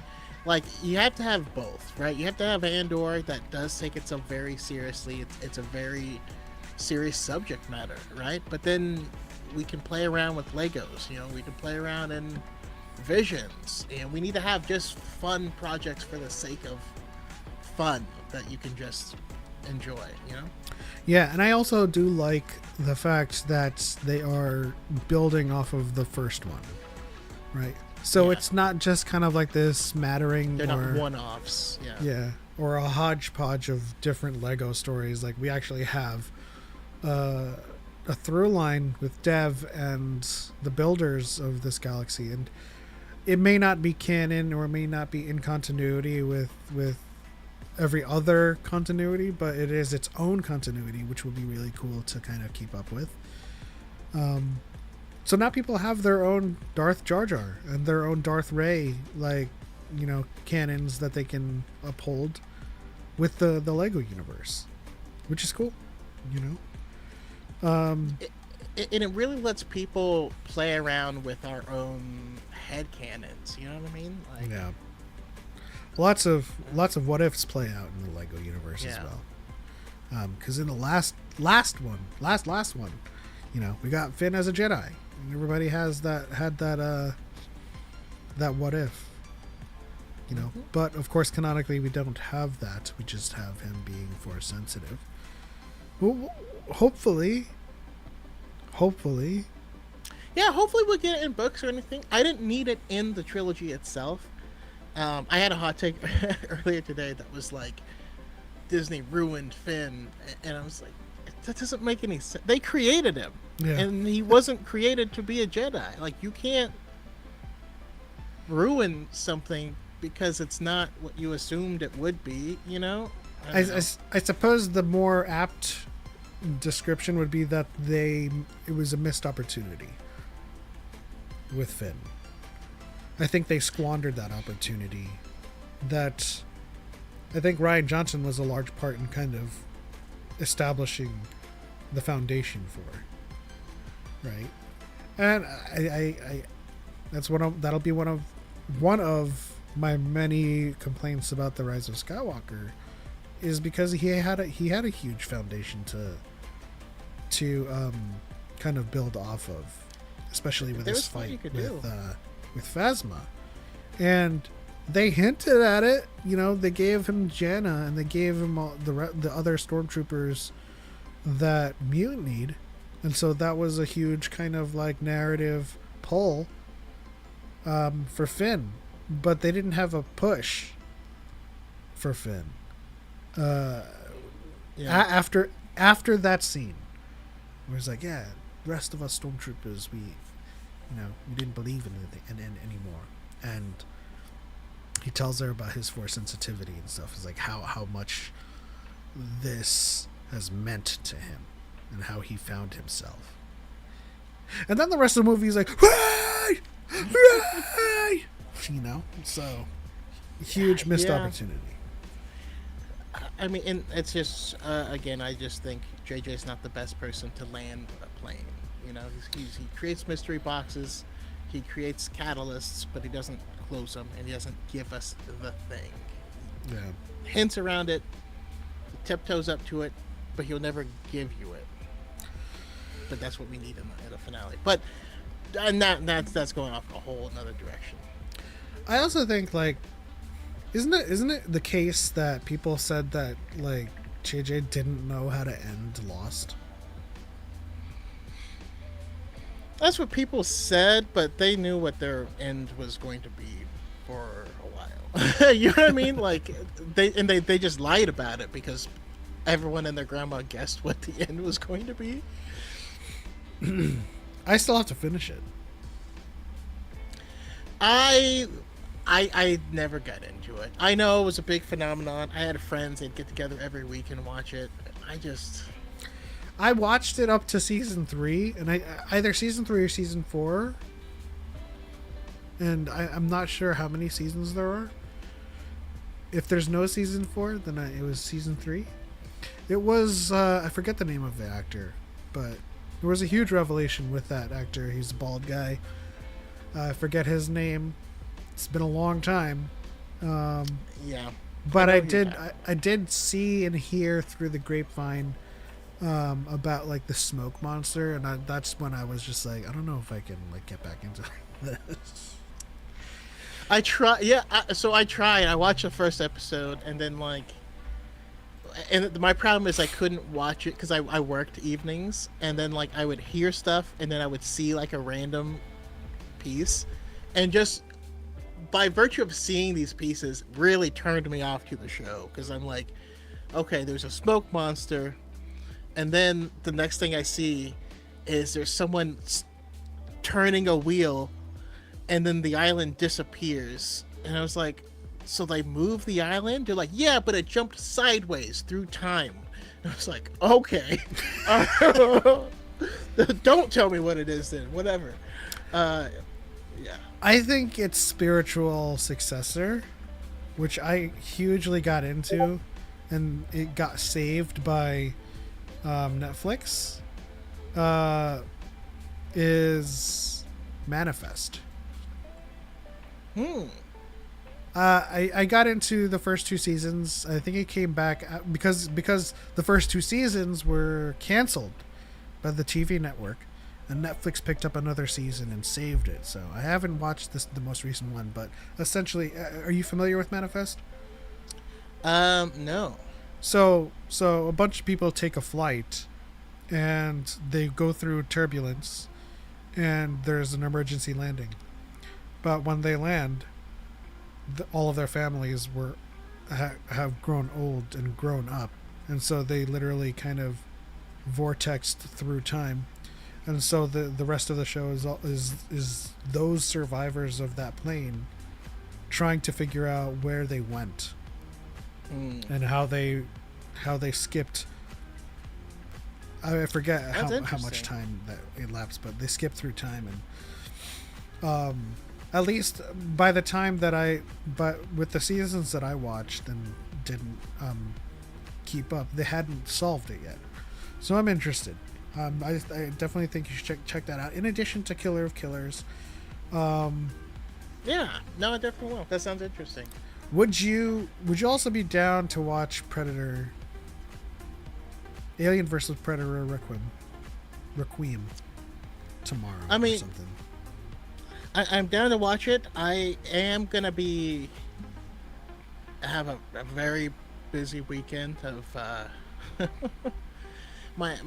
because my job hunt has not been going the best, and we're running out of runway here, so I gotta get creative for some things. So we'll have to see. One thing I do want to plan for, now this is a year out, and for anyone in the audience or anyone watching on whatever, if y'all want to go to the movies on May the 4th next year, I feel like this one we should do up in LA, and there's probably going to be more people up there who could meet up with us. But they are going to be showing A New Hope in theaters again for Star Wars 50th anniversary. So, hell yeah, we doing that. Let's do it. We did it with Revenge of the Sith. We're gonna walk out of A New Hope, be like, man, this movie is worse than I remember. I mean, I already have my criticisms of the movie. I really dislike spending 30 minutes in the desert with C-3PO and R2. I think that part dragged for way too long. That's why The New Hope is pretty low on my list. I know a lot of people, which is a weird thing in fandoms, like the whole sacrosanct of like the beginning. Like, I get it. Like, A New Hope got you into it, but Yeah. it's not a perfect movie. You know? Now, if I hold it... there is the thought of what it did at the time, right? Because it did break all norms for the time. Like, you couldn't turn on a movie in the 70s and have it not give all the credits at the beginning of the movie, for instance. Yeah. That's something that they had to do when he wasn't allowed to use the Union because he didn't want to do that. He didn't want the film to be about the actors. And just stuff like this that redefine films. But you're absolutely right. You know what I mean? A New Hope is the Model T of movies. It was the beginning of a new era. I wouldn't necessarily be driving around in a Model T now. Yeah. But it's still fantastic. You know what I mean? No, of course. Like I was going to say, in the context of A New Hope being Star Wars, it's a great movie because it had a beginning, middle, and an end, and that's how it was planned. But if you like, in the larger context of things, it's lower on my list because when you watch it, you think they've won at the end. You know? They have a whole medal ceremony and everything. Like, that was it. Yeah. But then the next one, they're in the snow and they're like, oh man, we gotta hide and shit. I'm like, what? Listen, that's Star Wars. It is funny because, like, also at the beginning of the next one, you know, Vader's like, they're there, and Skywalker is with them, and you're like, you know him? You know, like, how do you even? Wait, what happened? There's a lot, you know. It's funny. There's a lot of cases where I will hear people say things are plot holes now, but like I always thought that was a plot hole back then, and it's been filled in. You know what I mean? Yeah. I always thought it was weird how excited Leia got. She's like, Ben Kenobi's here. It's like, what? I always thought that was weird, but I was like, whatever. That's just how they chose to do it. And then we get Obi-Wan, and you're like, well, okay, I guess that makes sense, you know. I saw a video with Denzel Green. Shout out to Denzel Green. He was talking about like the Mary Sue issue again, and he was like, Luke literally beat Vader in Return of the Jedi with no one teaching him lightsaber. And there was a comment who was like, he was trained by a stormtrooper, and I was like, and I only had one reply: external media. Like, honestly, if we take it from just the movies, no one trains Luke except for Yoda flipping and handstands and lifting a rock and piling them. That's his on-screen training. But even then, he learns that in Empire Strikes Back. So no one taught him how to retrieve his lightsaber with TK, and no one said anything about Force ghosts. So, I mean, this is what we talk about with the whole zeitgeist of Star Wars, where over the 40, 50 years of Star Wars, everyone thinks that what they know now came from the movies. Can you imagine what the reaction nowadays would be if literally, like, if what happens in Empire happened? Literally a Force ghost pops up and tells you where to go next. Yeah. Like, they didn't discover it. It would be the same thing with the Sith dagger. It's like, that's convenient. But let's move on to the bonus round, and this would have been probably part main segment because this is also Star Wars. They did just reveal that or they did a special preview of Visions Volume 3 of Black, and they also revealed some key arts. You put a lot of K in that Black. You know why? I'm just kidding. I'm gonna try my best to gather some of this key art. So, why don't you talk about Vision Season 3? There's only 2. Right. Never mind. Yeah, it's just very little, but we are getting it October 29th, so it is coming around the corner.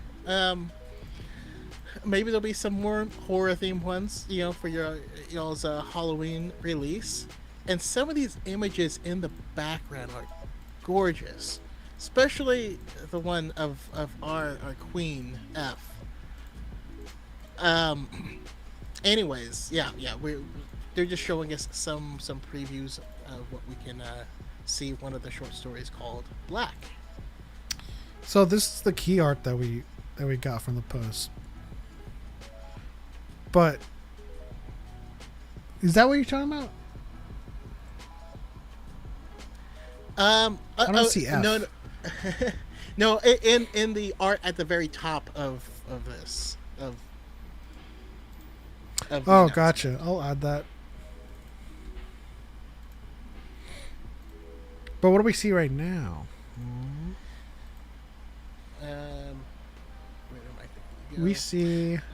Yeah, so it's just a scene from one of the from the new ones, specifically from, and it's an experimental short that it says presents as a psychedelic battle between past and present, light and dark, life and death, and in the haunted psyche of an Imperial stormtrooper on the cusp of defeat.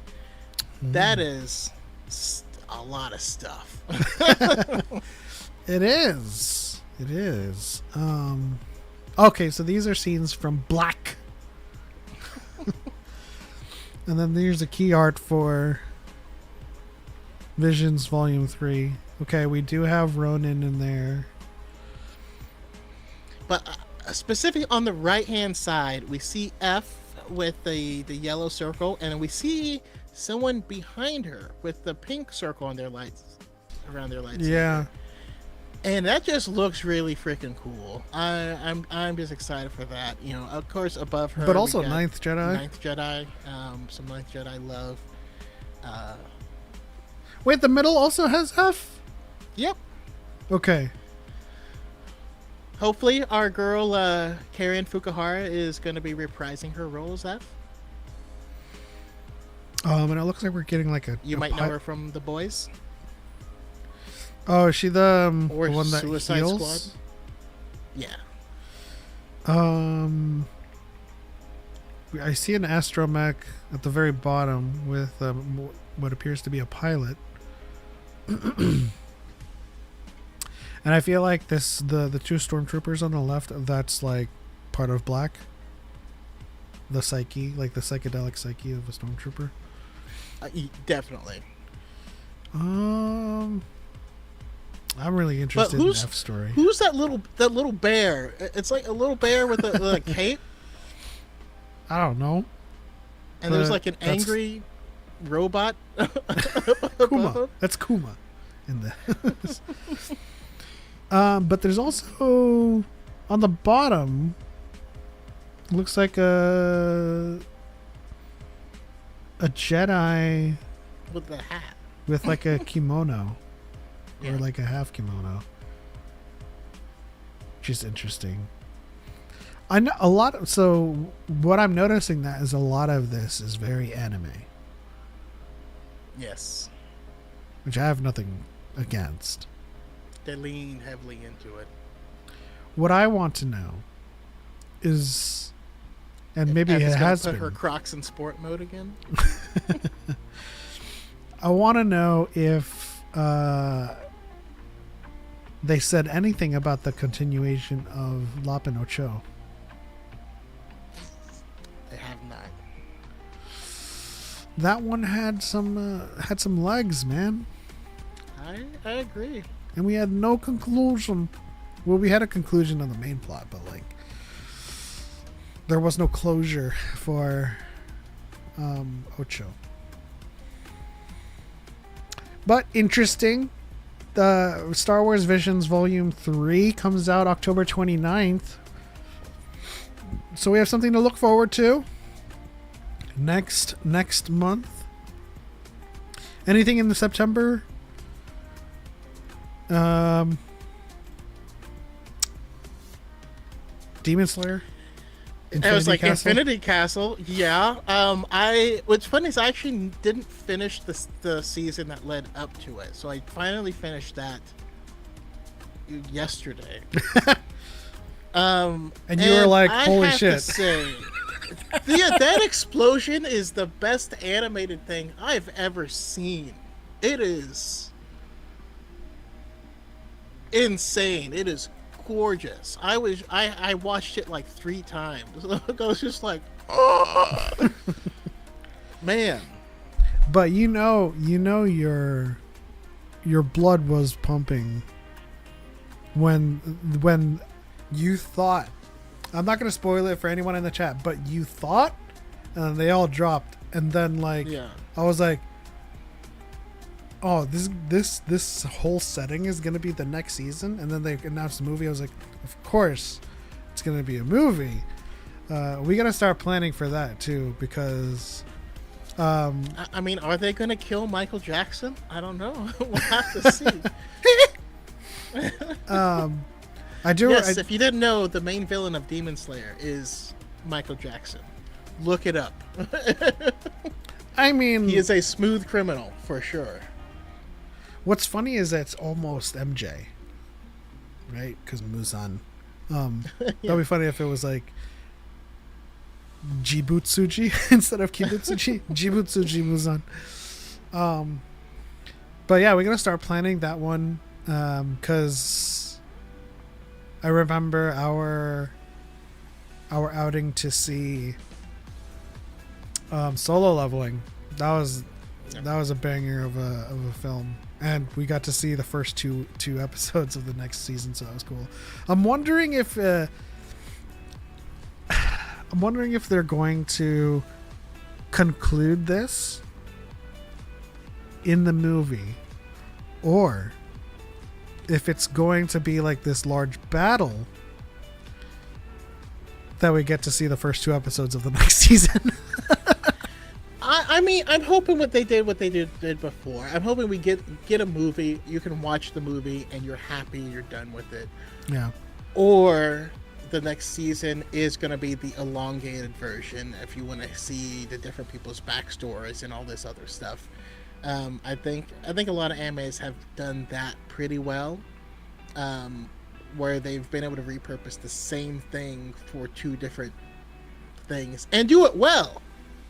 Looking at you, Obi-Wan. But yeah, so there's that. Also, recently I just finished. Actually, I didn't finish the first season of a romance anime. Interesting. What was it called? It was called Science Fell in Love, so I made a hypothesis or something like that. Okay. Check it out. I just thought it was interesting because it's literally about science. It was Science Fell in Love, so I tried to prove it. And basically the first episode, the female scientist says to the male, like, I think I love you, and then they're like trying to prove it scientifically. And it's because the show literally teaches you the scientific method and how to actually test things and what hormones do stuff.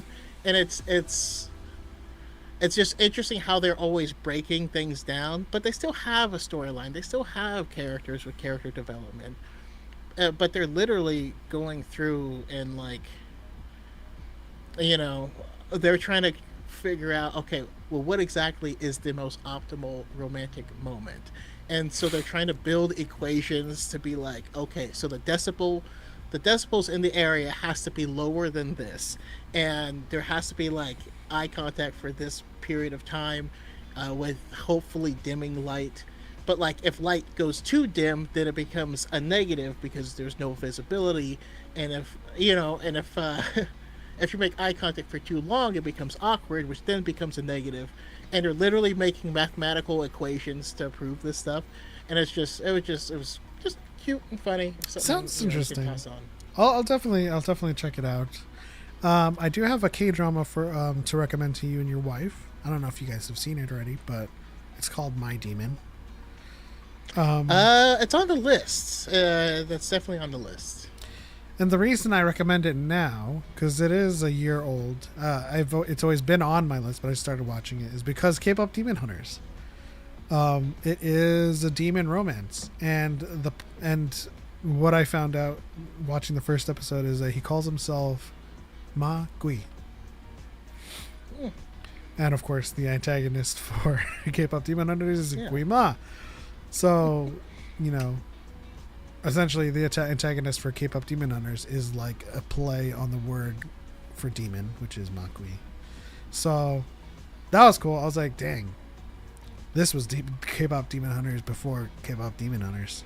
You know, obviously And there's no that's what I singing and heard. dancing in Yeah. it, but No, I saw someone make a video of like a side by side of a scene in the end that's like identical. interest. And so when you get to it, you'll have to let me know. But yeah, it's definitely on the list of me and my wife. I actually asked someone recently, one of my mutuals on the anime side, to make some recommendations that my wife would enjoy, and so she gave us a list that we're gonna try to go through some of them when we get a chance this weekend. Also, in the news is we had Gamescom There was a lot this in past Gamescom. weekend, and so anything you wanted to shout out? I I already haven't know two of them you want to shout out. I haven't seen it yet, but I'm definitely hyped for the new Resident Evil. I do know Resident that there Evil was a Requiem? huge gameplay reveal that I've kind of put off watching. That was the first one I assumed you were gonna say, and then the next one I assumed you were gonna say is. I wasn't following it too heavily. Okay, next one I assumed you were gonna say is Silent Hill F. Oh, okay. Yeah. No, that's definitely something I'm interested in too, because this is the same studio, I believe. That oh man, it's like skating through my mind. But this is the same studio that did the remake for something else. And it's not the original Silent Hill studio, which I'm excited for because they did. I forget what they were involved in, but I'm super excited for it. Let me look it up because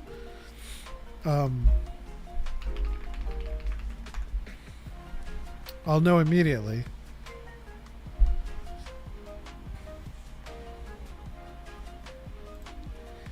Yeah.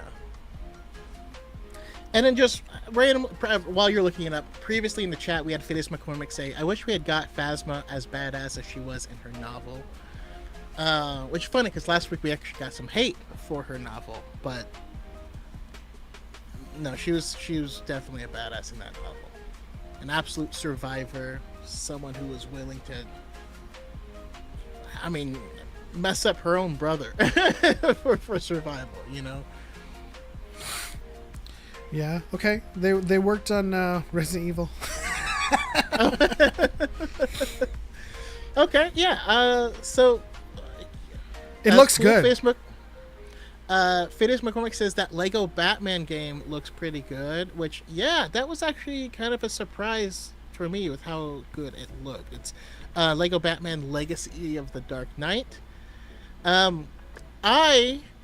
So one of my favorite games growing up was Ninja Gaiden, that whole franchise. So we got a reveal for Ninja Gaiden 4.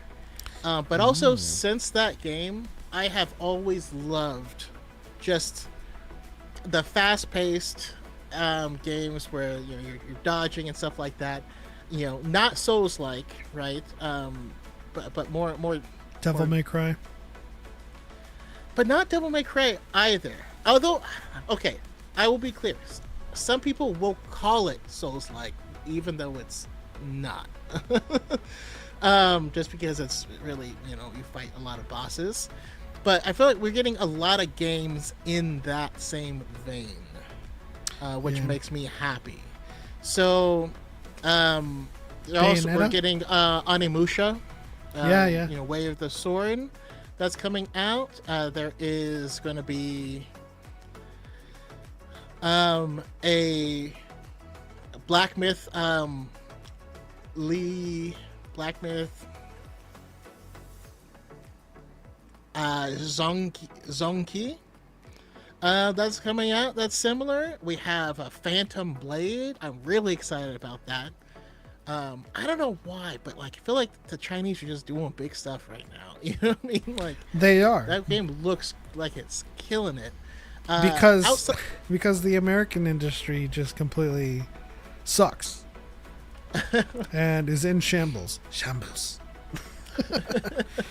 And so they're like, yeah, why don't we just let's let's show them up now. They're stepping it up. And to be honest, 2, Black Ops 7. but to be honest, a lot of Chinese developers were also very white label developers for a lot of AAA studios. So they just do their own thing, and it's awesome. Just with everything in like commercial investment, like, man,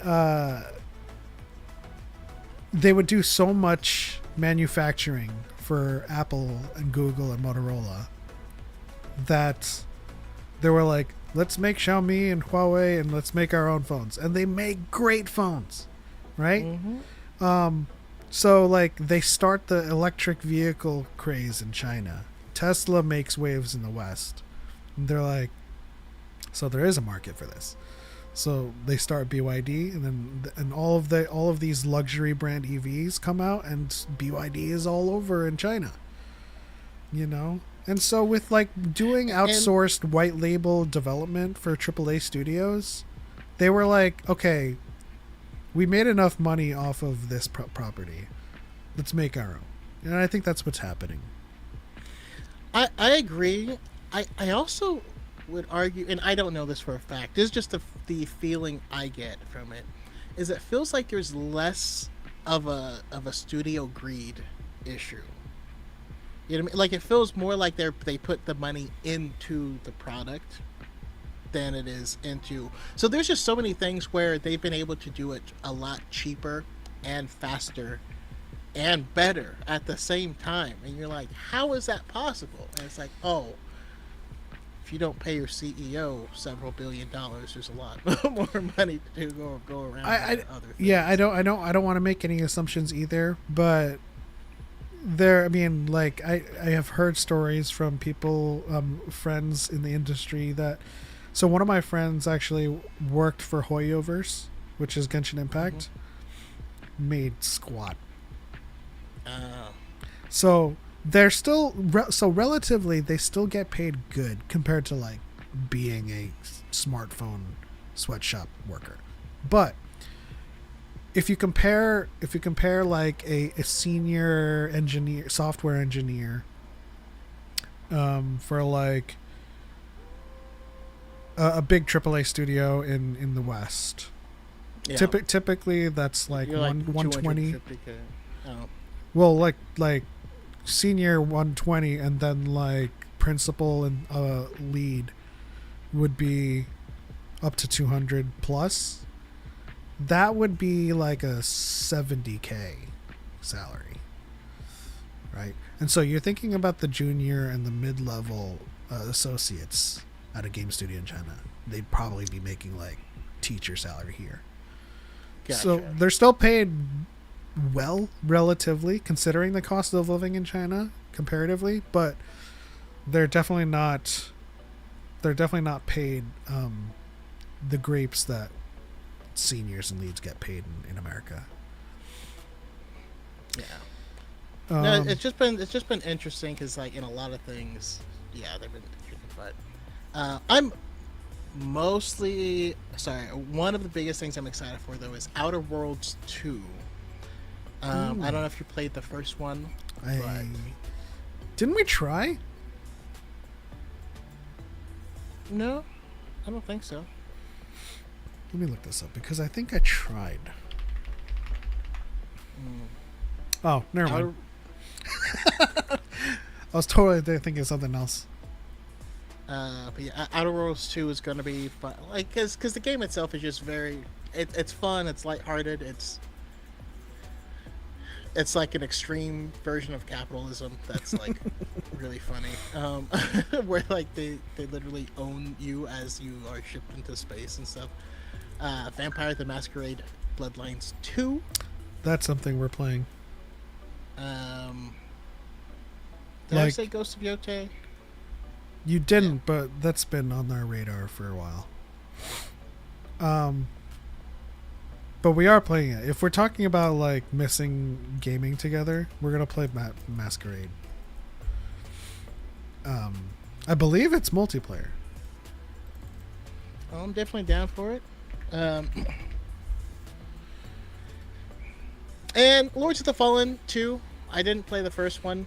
I heard good things. I don't know.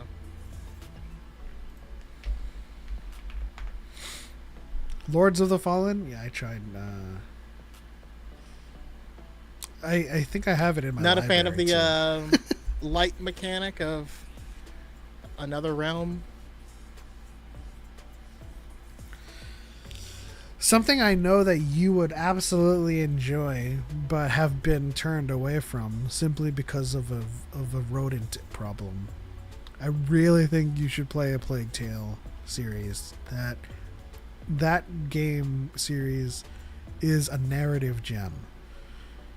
If you can get past your issue with rats, like the gameplay is great, the story is To great. be clear, it's not an issue with rats. It's not an issue with rats. It's an issue with that many things on screen at the same time. Even thinking about it, it makes my skin crawl. So is it like a trypophobia type of thing, like with holes? If it's like there's a lot of them, then it kind of freaks you out. Kind of, yeah, but it doesn't it makes my skin feel weird. You know what I mean? Like, I've even had sometimes where I use like the color select tool in Photoshop, and the way it makes too many moving ants of the things it select makes my skin feel weird. Do you know what I mean? Yeah. I don't know how to explain it, but like, I know what you mean. I can't relate to the feeling. It's just a thing of like, marching ants don't really do anything for me. So they typically don't for me. There's just I don't know. There's just certain things where I look at it and it makes my skin crawl. Nemo said Plague Tale is fantastic, and I've barely played it. Yeah, no, it's. I wonder if a Plague Tale has like the arachnophobia setting. I wonder if they have something for like where you can disable it. I'm gonna have to check that for you, and I'll let you know. Let me check. Actually, I can look it up. Does a Plague Tale have a setting for rat phobia? No, Plague Tale does not have a specific setting to disable or reduce the visibility of rats.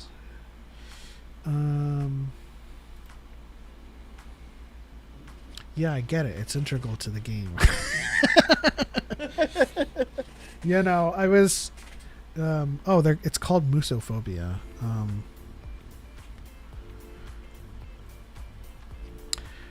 That's kind of a missed opportunity, honestly. I think so would it affect you nearly as much if the waves of rats was just an obscured kind of cloud, like? Yeah, then I would be fine. It's just so it's not musophobia, right? Because that is fear of mice. I'm not afraid of mice or rats. You know, my wife went to get a pet rat actually, although they are very friendly. It's just a thing of visual artifacts of too many tiny moving things. Yeah. But only on electronic screens. Like if it was in real life, it wouldn't affect me either. It affects me greatly in real life. On screens, no. So whenever it's 'tis the season to be ants, and for whatever reason, I happen to leave like a plate out, right, and it's got some sauce on it. There would be like a trail of ants leading to it and swarming it, and I lose my shit when I and not seeing the ants because I'm not scared of ants, but when I'm like, hold on, I'm trying to find out where the source is, and I shine my flashlight on the source, and they're like all swarming. I'm like, oh god, okay. And so that's why I have to go nuclear with them and just kind of spray the hole for like 10 seconds with the ant guard. I'm like, they're not dead yet. That's funny. No, up in Northern California, Orangevale, as you know it, is essentially a giant anthill. so I got used to that at a young age. Nemo says it's the notion of swarms. As someone that has his car infested with ants while driving and having a major panic attack after seeing a spider and then spraying the whole car with bug spray while driving, I hate them all. Spiders, I don't have a phobia of spiders in a way that, like, you know, with games I can't, like, I have to turn on that setting. But spiders in a way where, like, I rarely know how to deal with them without panicking. Like, it's a panic thing. It's not a fear thing. Like, if like a spider were on my desk right now, like crawling across, I'll be like, oh shit, and then like I'd start looking for something to like kill it with or capture it with. But like, yeah, I'd hate to be like arachnophobic because like it makes me wonder why the setting to turn off spiders in games exists. I'm like, really? Like, is there like a... But, you know, I've never experienced it before, so... You know what is funny, though, is I actually now understand it, but for a different reason. So, like, there is the settings that makes the spiders not look like spiders. It makes them kind of look rounded, you know, and like... Yeah. Like you're fighting slimes, essentially. But I did see someone playing a game where, like, the mobility, it was like spider mobility, and the person's legs was like spider legs, and the way they moved also gave me that same weird feeling. Like, thinking about it makes my skin crawl as well. And so you could turn that off, and it just puts them on like a Segway scooter. Yeah. And I was like, oh, is that how those people feel? I get that. I remember, so one of my exes that I was with when I was up in Roseville, we woke up one night and like there was a black widow on her chest. And of course, she's from that area. A lot of black widows up there. Yeah. She's from that area, right? And like I was only living there, you know, for a small portion of time. And so when I woke up and I looked at her, it was there. I was like, oh, there's a black widow on your chest. And then like literally just like this, she was like, oh, get me a plate. I'm like, what are you like? Are you not, why are you not panicking right now? She's like, yeah, just get me a plate. And then like here. And then she's like, and walks outside, lets it out. I'm like, how did you just do that?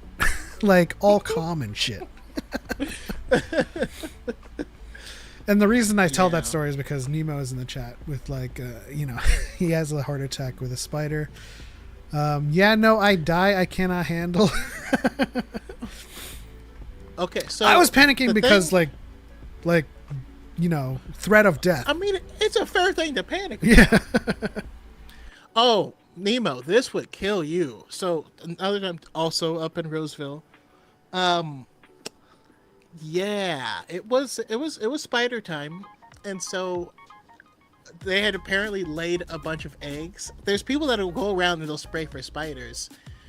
We, for some reason, told them no.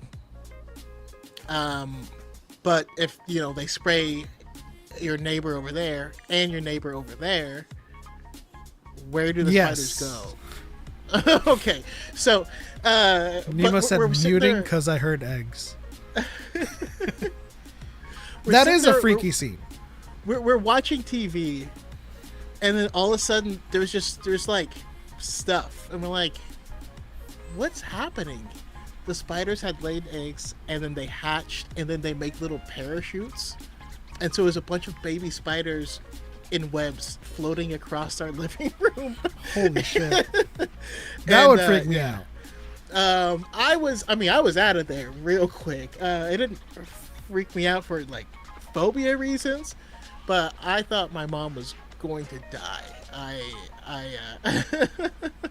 I do. Yeah. It does. Like spider nests do freak me out. I forget which game it was.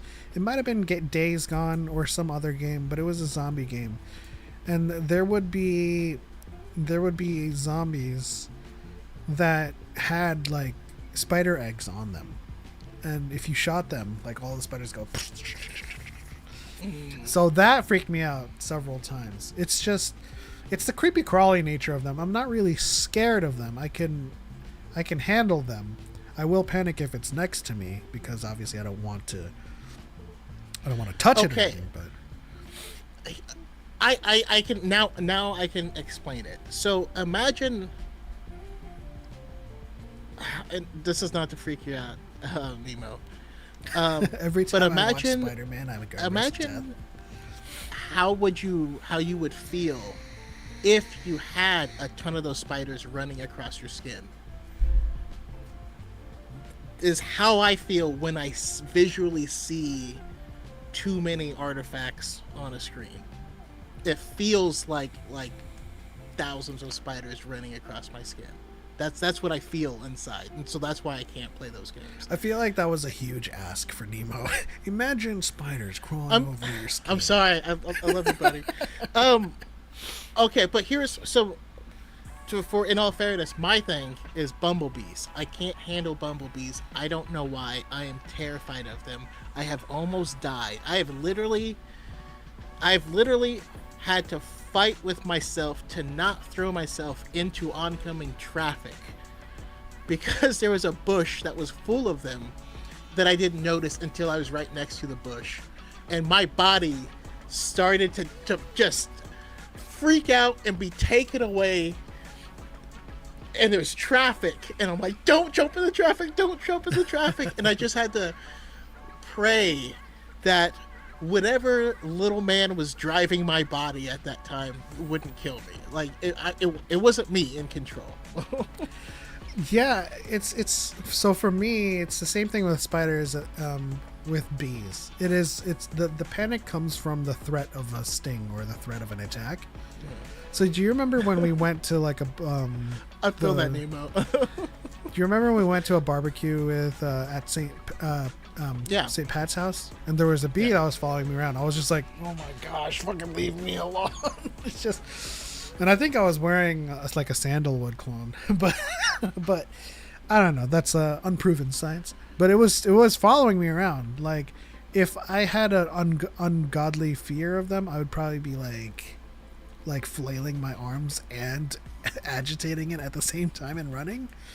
But I just don't want it near me. Like, every time a bee like hovers near me, I'm like, oh, I just have to like walk away slowly.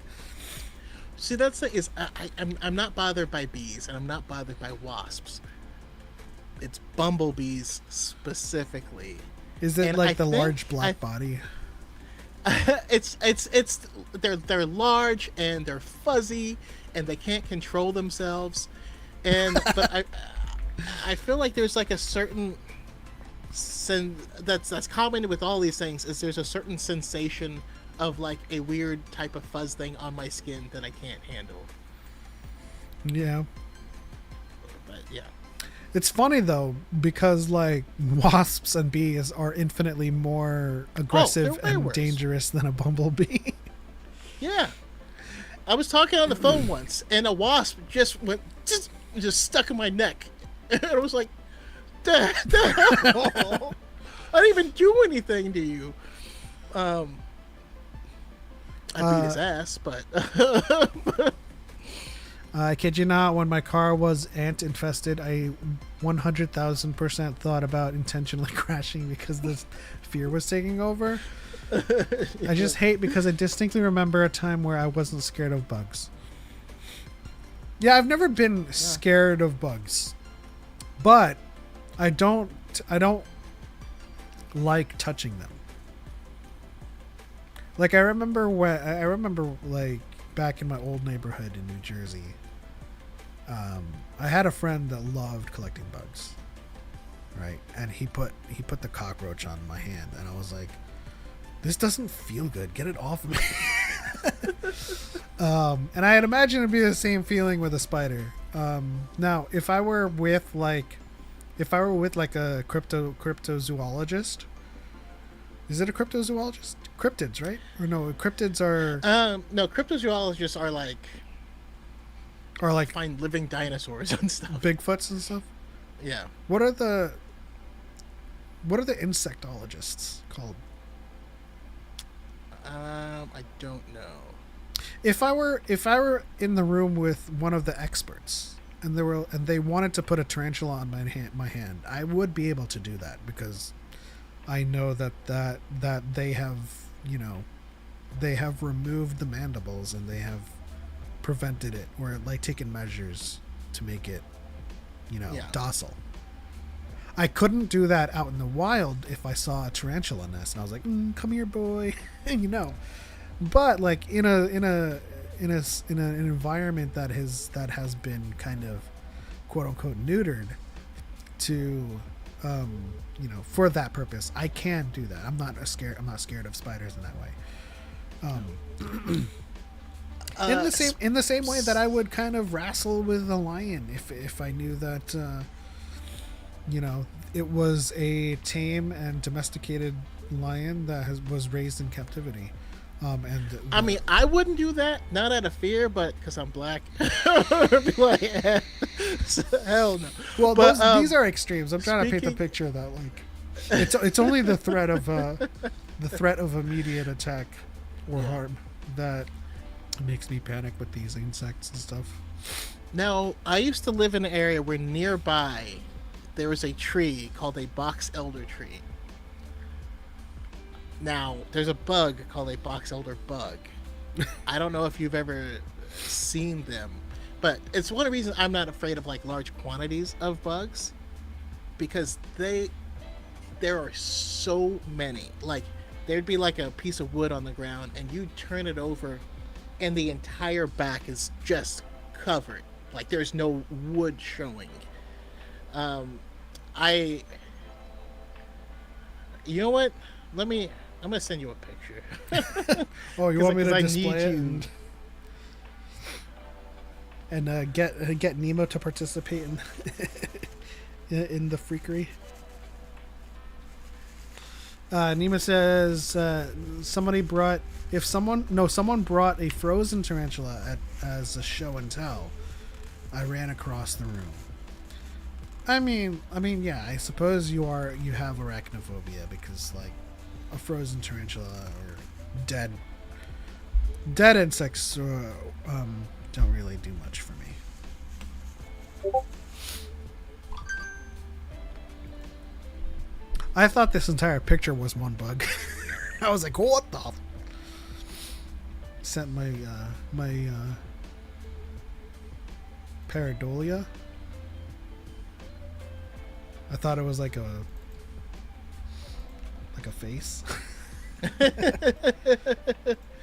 but I mean, like that amount is like what they look like. Like, we're gonna. I mean, trigger warning with that picture. Yeah. So the last one I put is when they're adults. The next one that's all red is like when they're still like small. They have red butts, and there's just so many of them that you would just. And so we would but we were kids, so we'd go out and we'd play with the bugs. We'd catch beetles and then catch these, and then we'd make them fight each other, and then the beetle would just like grab their head and pull it off. Honestly, though, right? They're bright This green picture, on the inside. This picture looks like an awesome costume for a superhero. Yeah, I was gonna say they also kind of look like sunflower seeds. Nemo says, "Where's the flamethrower?" Apologies. Yeah. Anyways, I feel like that was a super weird tangent. I apologize. Hey, this what the bonus is for, right? Yeah, that's how it goes. I mean, I don't think I have. So, that's where I was going with this. I do have a deathly phobia, and that is the open ocean. I don't deal well with big shadows underneath me. So like we went whale watching one year, and we saw some in the distance, and then we saw some dolphins doing the things, but then like I was just like filming that, and then someone said, "Oh my gosh, there he is!" And I looked, and there was like this huge ass freaking mass of flesh like right by the boat. I was like, "Oh my god!" Like I cannot handle that. It's so anything that's like deathly massive, and I don't know That's what it funny. is. You I have know? the exact opposite. You can't do open ocean. I can't do tiny spaces. So whenever I'm watching a movie and someone like they crawl into a cave or like a tunnel, Oh, I can't do that too. I have no. I have like a Like cute, what happens? What happens if you get a dead end? You can't turn around. Like it gets really uncomfortable thinking about not being able to move. Yeah, I think I have acute claustrophobia as well. But it's interesting because I used to do that type of stuff. Like we used to find like a sewer hole, and we would all go through it and to go explore it, and then try to climb up and climb up and out of manhole covers. But they're too heavy to ever pick up. The thing is, my phobia of the open ocean is just the prospect of something massive that I don't know. Right? I can go into the lake knowing there's fish in there. Like if I go to a lake and I see fish swimming around, that doesn't bother me. I can even, so when we went back to the Philippines, we went like snorkeling, and we were in the open ocean, and I went into the water, and I was swimming around with all of the fish. But like outside of that setting, if I were to be alone in the open ocean, and if I looked down and I didn't see fish and all I saw was darkness, I'm like just imagining large mammals or large whales and anything that could literally just dwarf me in size freaks me the hell out. And what's funny is that sharks aren't that big, but I always imagine that like a shark attack would be like just a massive whale-sized shark, like a megalodon. Side note, I have a intense desire to throw a baby dolphin like a football. I don't know if you've ever seen a baby dolphin, but they're like little, and they're like they look like little footballs, and I feel like I can get a nice tight spiral. And like if you're like get a couple fingers on the fin, and just be like, "Hua!" Phineas McCormick says, "Big catfish scare the crap out of me." That's fair. That's reasonable. I've never. Now, my favorite shark is the thresher shark, and one of my favorite things about it is I call it the anxiety fish. For one thing, I always thought it was cool because their top fin is like super long, and they kind of use it to like whip fish into place while they swoop around the other side. But more than that, when you look at the shark's face, it looks like it's having an anxiety attack, and it's the cutest thing ever. Look up thresher shark right now, and tell me it doesn't look like it's having an anxiety attack.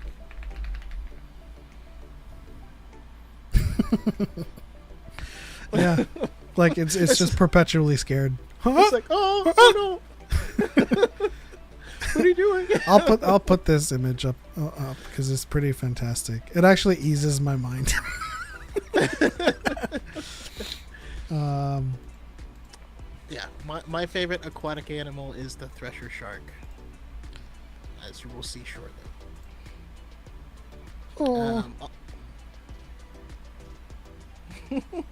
It's just literally a shark that's just like, I Oh, want to no. be here.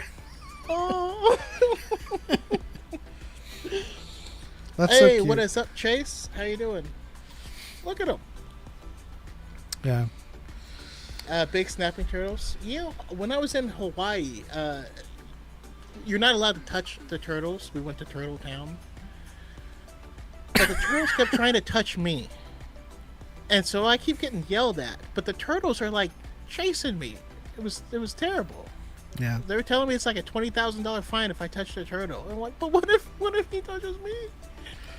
You know, when you speak of the shark, it reminds me of Shark Week, right? And it reminds me of like the video you always see about don't panic with sharks. And if they come close to you, just redirect them. I'm like, what if they're going like 20 nautical miles an hour and their mouth is open? Like, I don't know. Like, if it's just like this. You gotta play more Souls games, my friend. And you're just like, no. Go that way. You can't really do it like that. Those situations aren't like, they don't present themselves. I do have an unreasonable desire to one day be in a cage in the ocean and experience it. And to kind of face that. I know as a black man, you're like, nope. First of all, cages. Nope. Like, just the thought of being in a cage underwater, my heart would explode. No, it's not a cage you can't escape from. It's those shark cages that are. I get it. Still, like my number one fear would be to be in a box underwater. Like that is my number one fear. How's it going, Luke? On the TikTok side, shout out to Pod Wants Podcast. Hola, what's up, buddy? That also freaks me out too. It's like a mixture of claustrophobia and drowning. Obviously, I think because of the threat of death, like there is a phobia for me, of it's drowning. because of movies. Like my brain instantly is like, you know what's gonna happen? The chain that holds the cage is gonna break, and then the cage is gonna fall, and you're not gonna be able to get out of it in time, and you're gonna sink to the bottom in the cage, and then the animals are gonna get you if you leave the cage. You're gonna be on the bottom of the ocean in a cage surrounded by sharks. No, but you know what? Like, even in a controlled setting, you know what freaks me out is when magicians do that stuff where they have to escape the tank. But they're in a straitjacket, and I'm like, I cannot hold my breath and be restrained. That freaks me the hell out. If I was just put in a straitjacket, I would freak out. Yeah. Again, if I can't move, it really it gets to me. But yeah, I mean that should do it for this episode. Yeah, it should. Phobias in the Force. Shout out to Podwans in the podcast. Podwans in the podcast. Yeah. Shout out to Star Wars Save Space, Geek Force, to Chase, Phineas, Nemo, and everybody that rocked with us this fine evening. Shout out to Kenny for joining us for the very, very special Predator versus Mandalorian discussion. That's not something that I thought I would be discussing, but it's good. It is a wonderful thought experiment for sure. And of course, shout out to the TikTok side for getting us to 4,000 likes. You love to see it. I appreciate the support and the love. This community is the best. And also, just to announce preemptively, we have started to think about trying to nail down a venue. Not a venue, but rather the place for the second Dyad Con. I do think that given the what people have told me, especially with the insight that I had solicited in the Discord, a lot of people do value the more communal setting versus having the con over their head. So we might want to think about a separate event that we hold around Rebel Scum Con, which is kind of like the Dyad meet and greet or something. And for Dyad Con itself, we'll stick to, just being around each other and enjoying each other's companies and creating plans around hanging out with each other versus plans for splitting off and going our separate ways on a con. I think one of them said, I think it was Obi-Wan Kenobi, that said, let's see here. But honestly, trying to make lasting connections with everyone we've built this community with over TikTok socials over the past year, it would be difficult in a con setting. Anytime I'd run into a friend or a mutual at these events, I always felt like a bother or like I was latching on to existing friend groups, but I didn't know anyone else. Everyone has different plans, and I end up chasing people. It's not great. So, I mean, yeah. When I look back at like the first DYAD like everyone was making plans with each other, right? It wasn't about like going to this panel or, you know, trying to catch this booth. It was great. Absolutely one of the best experiences of my life. And I'm thankful for everyone that came to it. And so to the second DYAD, it will be coming, and it will be next year. Significant. Because there's no celebration next year, so we always hold it in the off season. Anyways, that was supposed to be a sign off. I went into a tangent about that again, but we'll see each other soon. But thank you to everyone for hanging out. That's it. On to the next one. For Light and for Life. We are all scared of shit. And may Darth Revan be with us all forever. Take care, y'all.